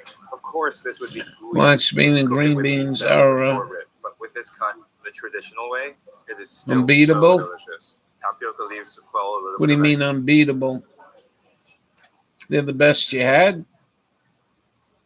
So garlicky, so punchy, actually so tasty. It's like braised collard greens, hint of coconut. If you need a little bit more spice, a little bit of sambal, the green one and the red one. Red peppers tend to be riper fruits, and so they will give a little bit more sweetness, whereas the green will give you a little bit more of that herbaceous vegetal thing. Not aggressive at all. But really? Everything. A little bit of this. Sambal sotol. I like it this way. I've had this dish. Oh, unbelievable! Times, and oftentimes it can come out almost rendangy, deep, very, very dry. But the sambal here is so fresh. Wow, that's something. Wow. Can you trade with your neighbor with chickens and get eggs? That. Wait a second. That's what I wished for here. Let's go a little bit of that. I know where we just watched that rescue video. All them people barter. It's a big bartering community. Flavor profile. This is almost like a romesco, but it has all this wonderful light fruit sweetness. Some onions, lemongrass probably. It's almost outshining the render. Oh my god. Very, very, very good. So here's nice. charcoal grilled mackerel. Very that is so fucking cool, man. I can't tell you how heartbreaking it's been. You know? Really intense. It's all right. I'm not bitching. I mean, it's an ocean fish, big bloodline. This seems very much. I used to run my vegetables down favorite bites I've had to the for sure. This is not the first down time to the food bank over here in Vassalboro because it's closer. And I'd have the back of that truck pretty much full of vegetables, broccoli, carrots, onions, peppers, all kinds of shit.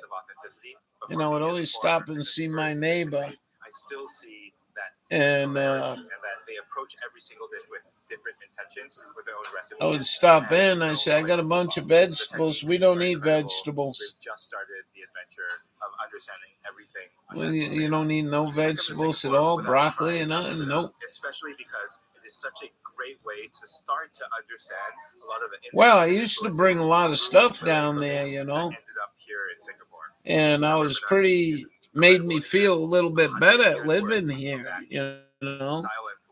I mean, I don't have no guilt and nothing. This fucking place was fucking crazy from day one for me.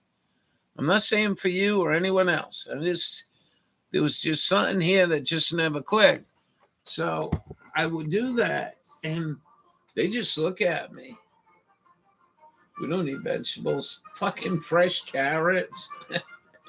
I got my little groundhog friend out of here, and my carrots are looking a lot better. So I'm going to have quite a few carrots this year, and hopefully I can bring them down to the food bank. I've always been that way, though, you know. It makes me feel like, hey, you're doing something to help out humanity, you know what I mean? So I'm not looking for a pat on the back, but I will tell you something. You know, I'm not bitching. You understand? I am not bitching. But I delivered quite a few times down there that year. And I told the lady that was hanging around me, I said to her, this is going to be the last load. I don't really have no much for you, but we'll see you next year, maybe. And she says, all right, we appreciate it. And I said to her, I says, hey, if I have trouble with food being unstable for me, can I come by here?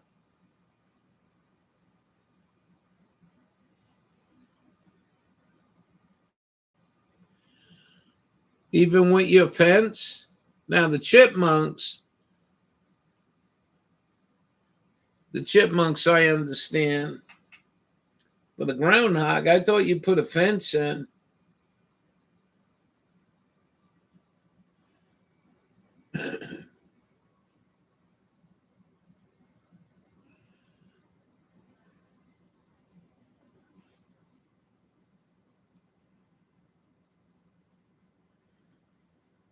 Yeah. Yeah, but you know, you can stop that. I mean, it takes work.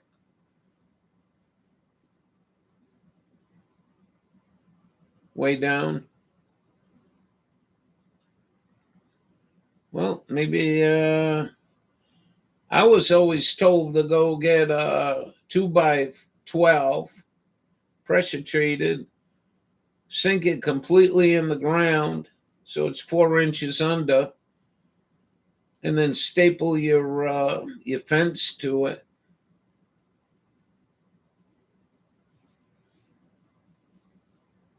So I said to her, if food becomes unstable, can I come here? She sure can if you're a Vassalboro resident. I says, well, I'm not. I live not far from here in China. No, you can't come here. You can't come here. I was like, boy, that's some pretty shitty shit. I mean, I was pretty sure I wasn't going to have food issue. Has been right. Yeah. You know, I don't want to get into it on here. I would talk to you on the phone or something, but I'm not going to get into it on here. I didn't kill nothing, though.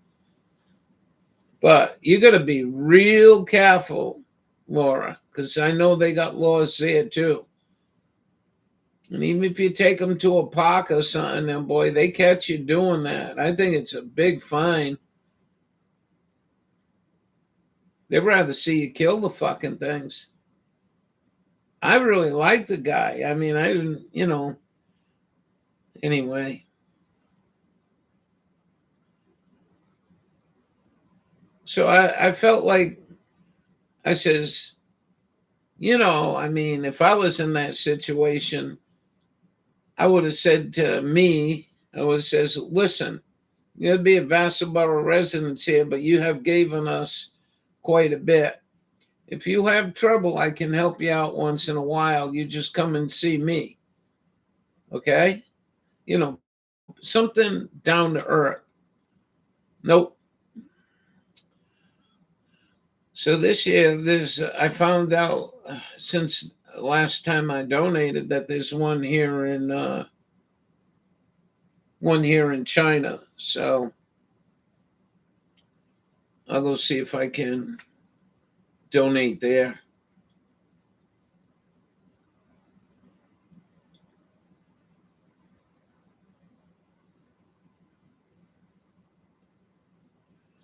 I mean, I'm not really mad at the lady, but you should have seen the veracity on her face when she was talking to me. I felt like 2-cent piece of shit.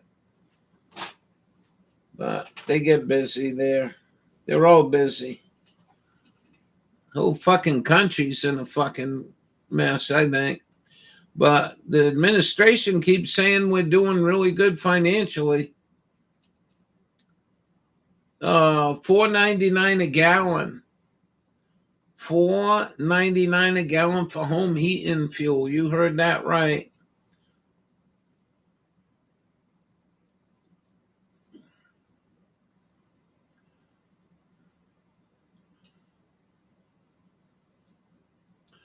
Oh, wow. I just got a response to something I said. Yeah, I know. But, our missiles made in China. This guy wrote me back. He says, no, the rare earth minerals that are needed to make these missiles come out of China. They put a ban on export to the U.S. That's why they ain't got no Patriot missiles. That's my belief.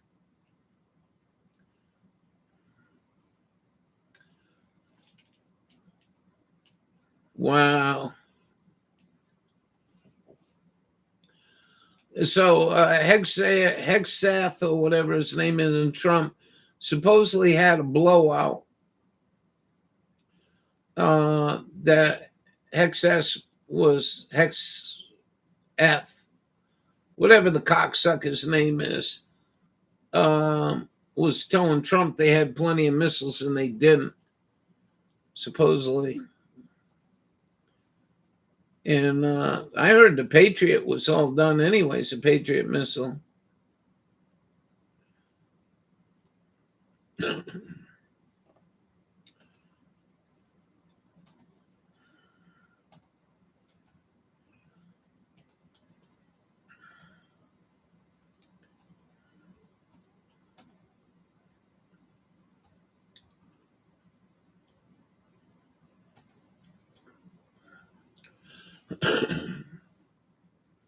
I was going to get into it. Maybe that's why they're having trouble.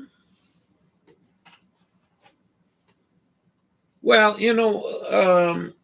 I don't know who that person was. She could have been on the bottom of the totem pole. You know what I mean? Maybe if it was a higher up, they says, well, we can help you once or twice, but that's about it. We got a lot of hungry people in our town. A little something, anyway. I like working with people that don't go by the book. You can get a whole lot more productivity accomplished. But anyway, that's a story there.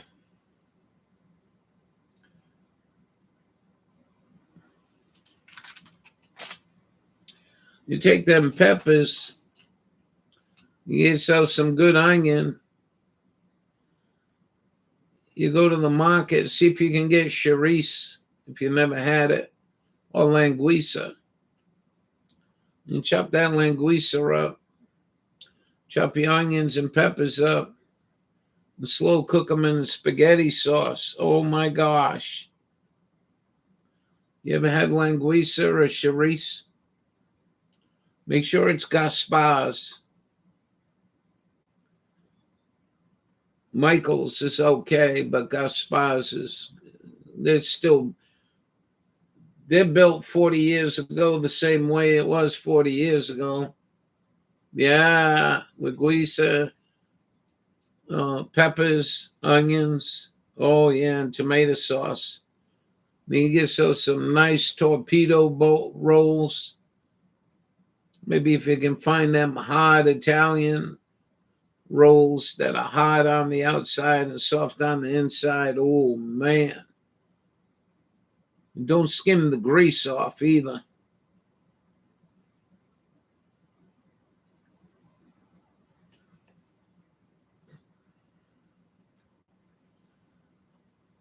Well, I'm glad you two showed up. MJ showed up. Let me go check my email, see if he emailed me pictures.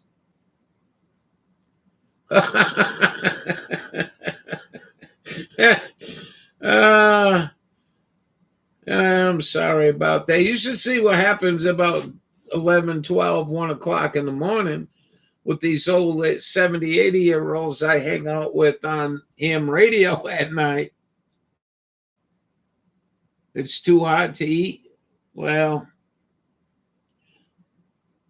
I guess you got a good trained system because I need to eat something. I guess. Some would say I don't, judging by my waistline, but oh well. And then they start their shit at fucking 12 o'clock at night. I'm like, no, shut the hell up. Oh, Wallace was a character, man. And he'd be talking on the microphone. We know he's eating something where it's cool. But a waffle and fresh strawberries with whipped cream will work. Yeah, that sounds good. Wallace, what are you eating, Wallace? It's 12:30 at night. No, it ain't. It's only 11:30 here. And he's eating softened vanilla ice cream with Lay's potato chips. Never had trouble with heart failure or any cholesterol or any of that bullshit. Yeah. Then the other night, what the fuck they were talking about? White biscuits and gravy with chicken. Oh, country fried steak. 1 o'clock in the morning. Shut up.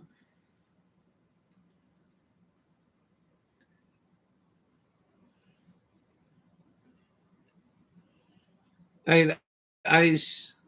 What is ice? I eat pistachio ice cream.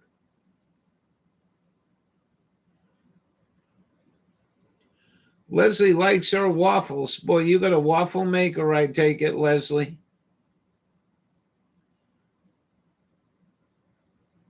Well, I try not to buy too much ice cream. But it does put a smile on my face when I'm kind of down, sitting here all alone. And I find it's hard to find now just straight up chocolate chip ice cream. Pistachio's good. There was a place over in their garden. Nuego? Yeah, that's what they talking about the other night. What are you making? I'm making Eggo with vanilla ice cream and syrup. Anyway, some of the best ice cream I had here. Matter of fact, Sunday, if it ain't too hot, I might take a ride down there with Lady. I got a video. This is Instagram. You know, you got me hooked on that now. I go to Instagram and I just scrolled through all the videos. I'll play it for you. I got another one too, mayonnaise. I might do this one this winter.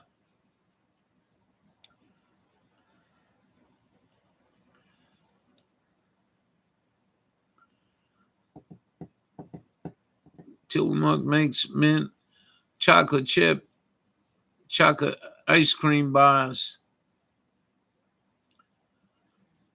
Yeah. I either do Friendlies or Shaw's brand.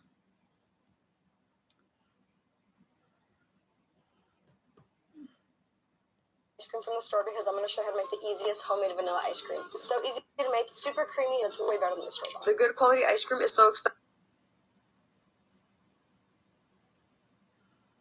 and the affordable ice cream, y'all, it's filled with a bunch of things that makes it not melt. I'm good. Like my mama says, we have that at home. To a large bowl, we're going to add a cup and a half of heavy whipping cream, and we're going to whip it until it looks light and fluffy, just like this. No it way. Should be sticking to your whisk. Are you really? So it has to be sticking to the whisk, okay? Then you're going to add in 1 cup of milk, 1 cup of brown sugar, 1 can of sweetened condensed milk. I add in 2 tablespoons of vanilla extract and a pinch of salt. Yes, you need a pinch of salt. It just helps balance everything together beautifully. And this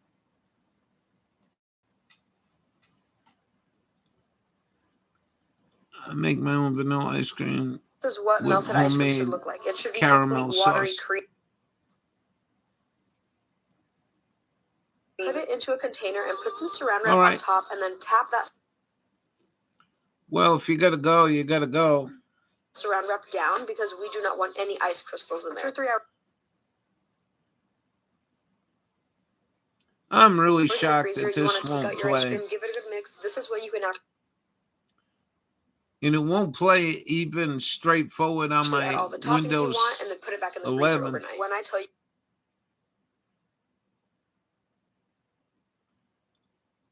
You guys, this was the best ice cream I've had in a very long time. It was. I'll take me Weiler's. So rich. It was a bag of Weiler's blueberry, right?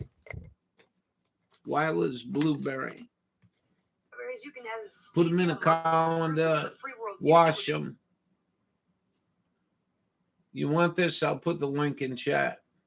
You want with your ice cream. Dry them out. Better than the store-bought ice cream. You're welcome. And then I'd put them in there.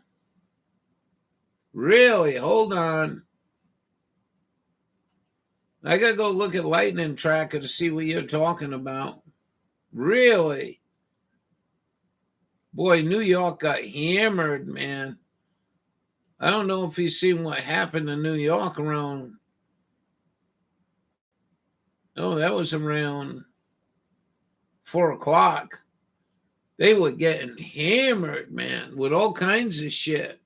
I'm talking about look like to me like tornado warnings.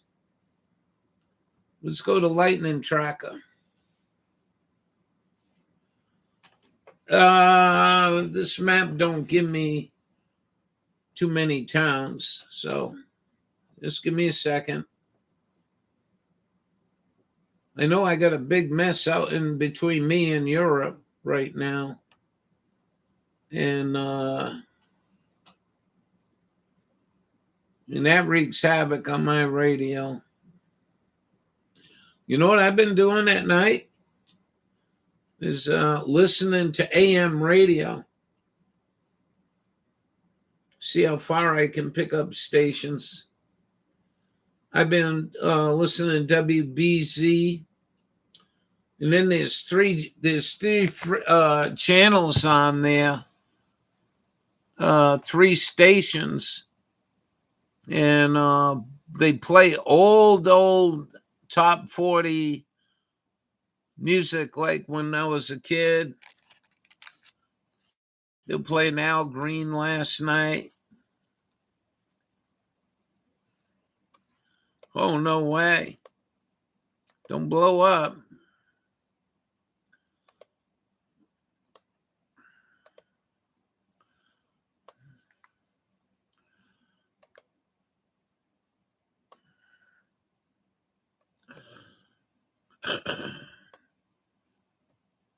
Just give me a second here.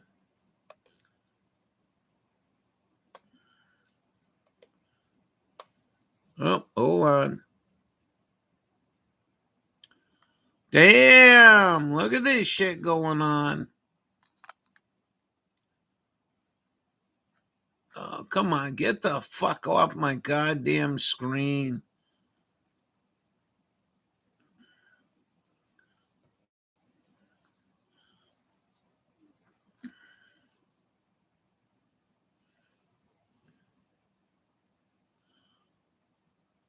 Wow. Oh, man.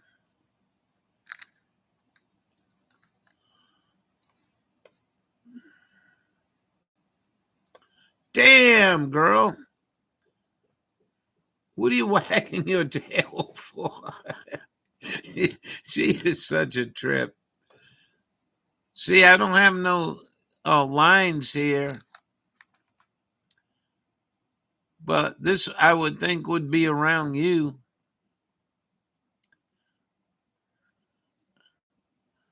There's Connecticut. There's Massachusetts. I thought it'd be further on. Really? I thought there was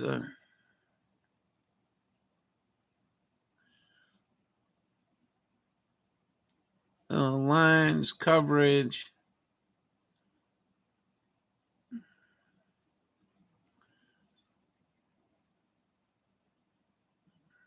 Very. All right. Roads. It didn't do nothing, did it?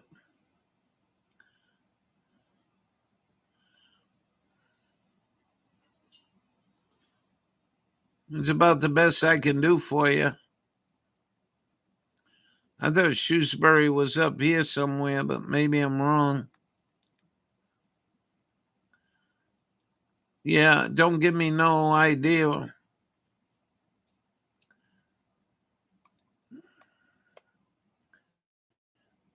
All right, there's Worcester. There's Worcester, so you're right around there somewhere. What if I go in closer? Will it tell me?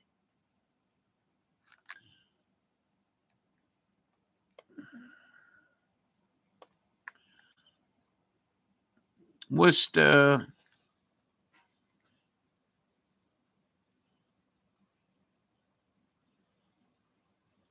Well, you got a lot of shit going on there, man. I mean, let me go in.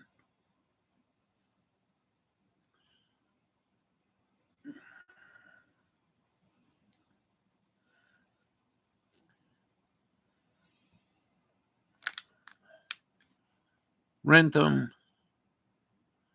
Medway, going to grandmother's house.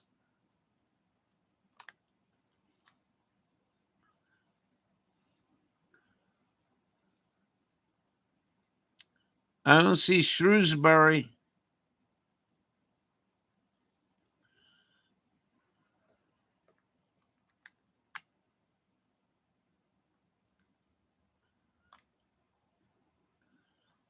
Oh, no, don't do that, please.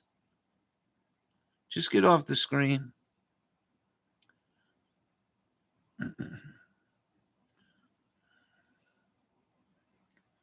Let's go in closer.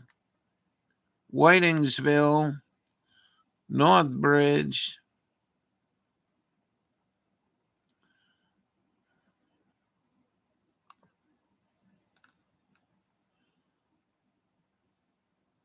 Sunderland. I keep pressing the goddamn button. Please get off my screen.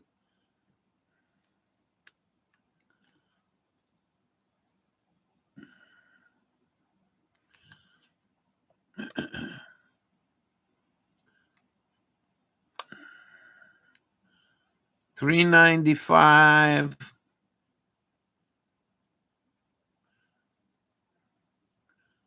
Sutton.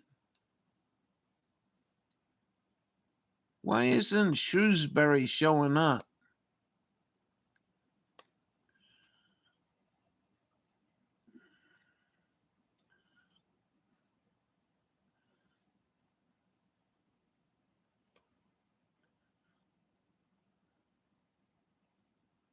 Just a lot of lightning.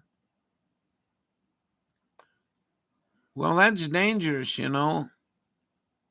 I can't find your town. It's really weird.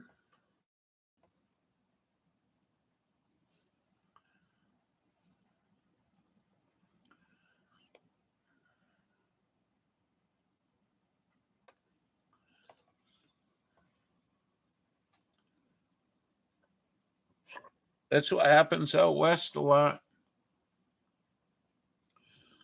You get these lightning storms come in with no or very little rain, and it explodes a dry pine tree to the east of Worcester.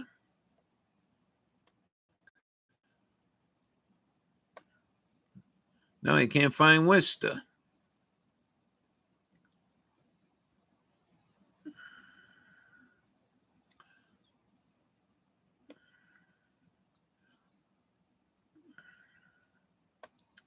Well, if it's east of Worcester, this stuff's going to come right over you, I think.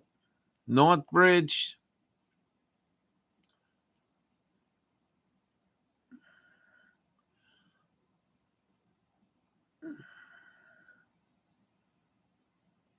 That's kind of fucked. They ain't showing Shrewsbury. If I go in any further, I'm going to lose track of where Worcester is. Already lost track of where Worcester is. Ralph's drunk tonight.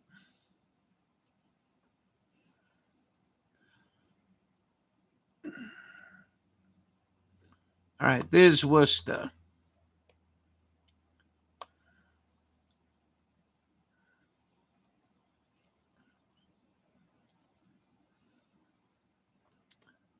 No help. Dover, Holliston.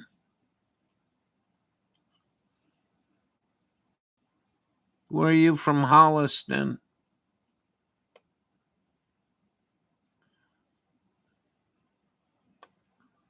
There's Route 90. Worcester Street. Oh, I can use this now. Medway. You near Medway?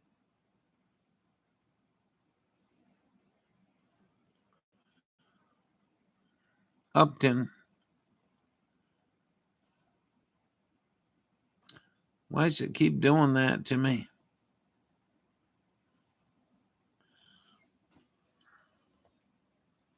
Near Medway? Not near Medway.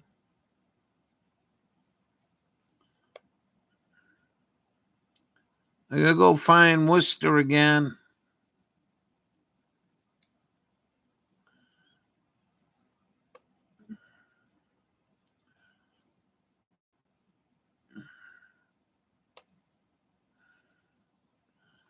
Where the fuck Worcester go? All right, there's Worcester.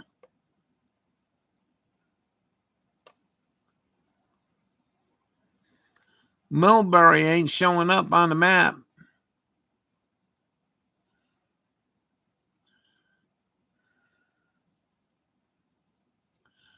And the problem,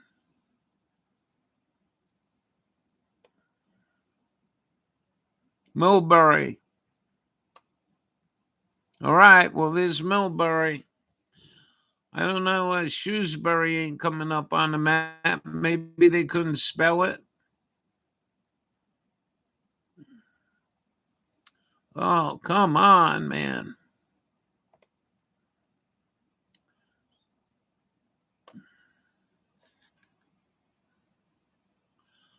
I lost Millbury. There's Millbury. See, when I go in, the machine makes it jump all over the place. Yeah, but I got Millbury. I just can't find it now. There's Worcester.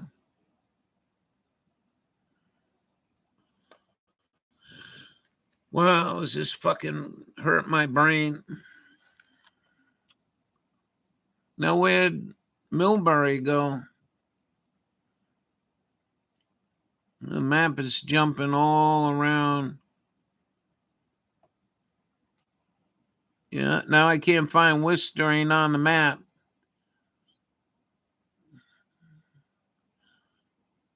There's Millbury.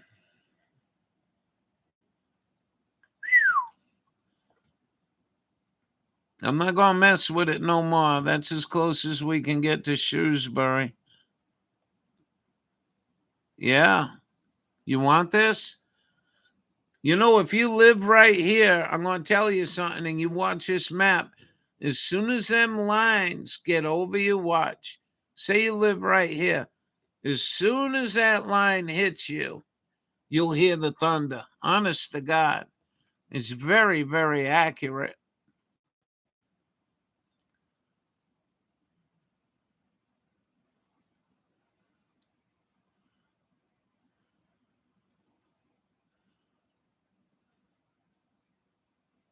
Raining again? Well, if you're in Millbury, you're going to get hammered hard. Looks like.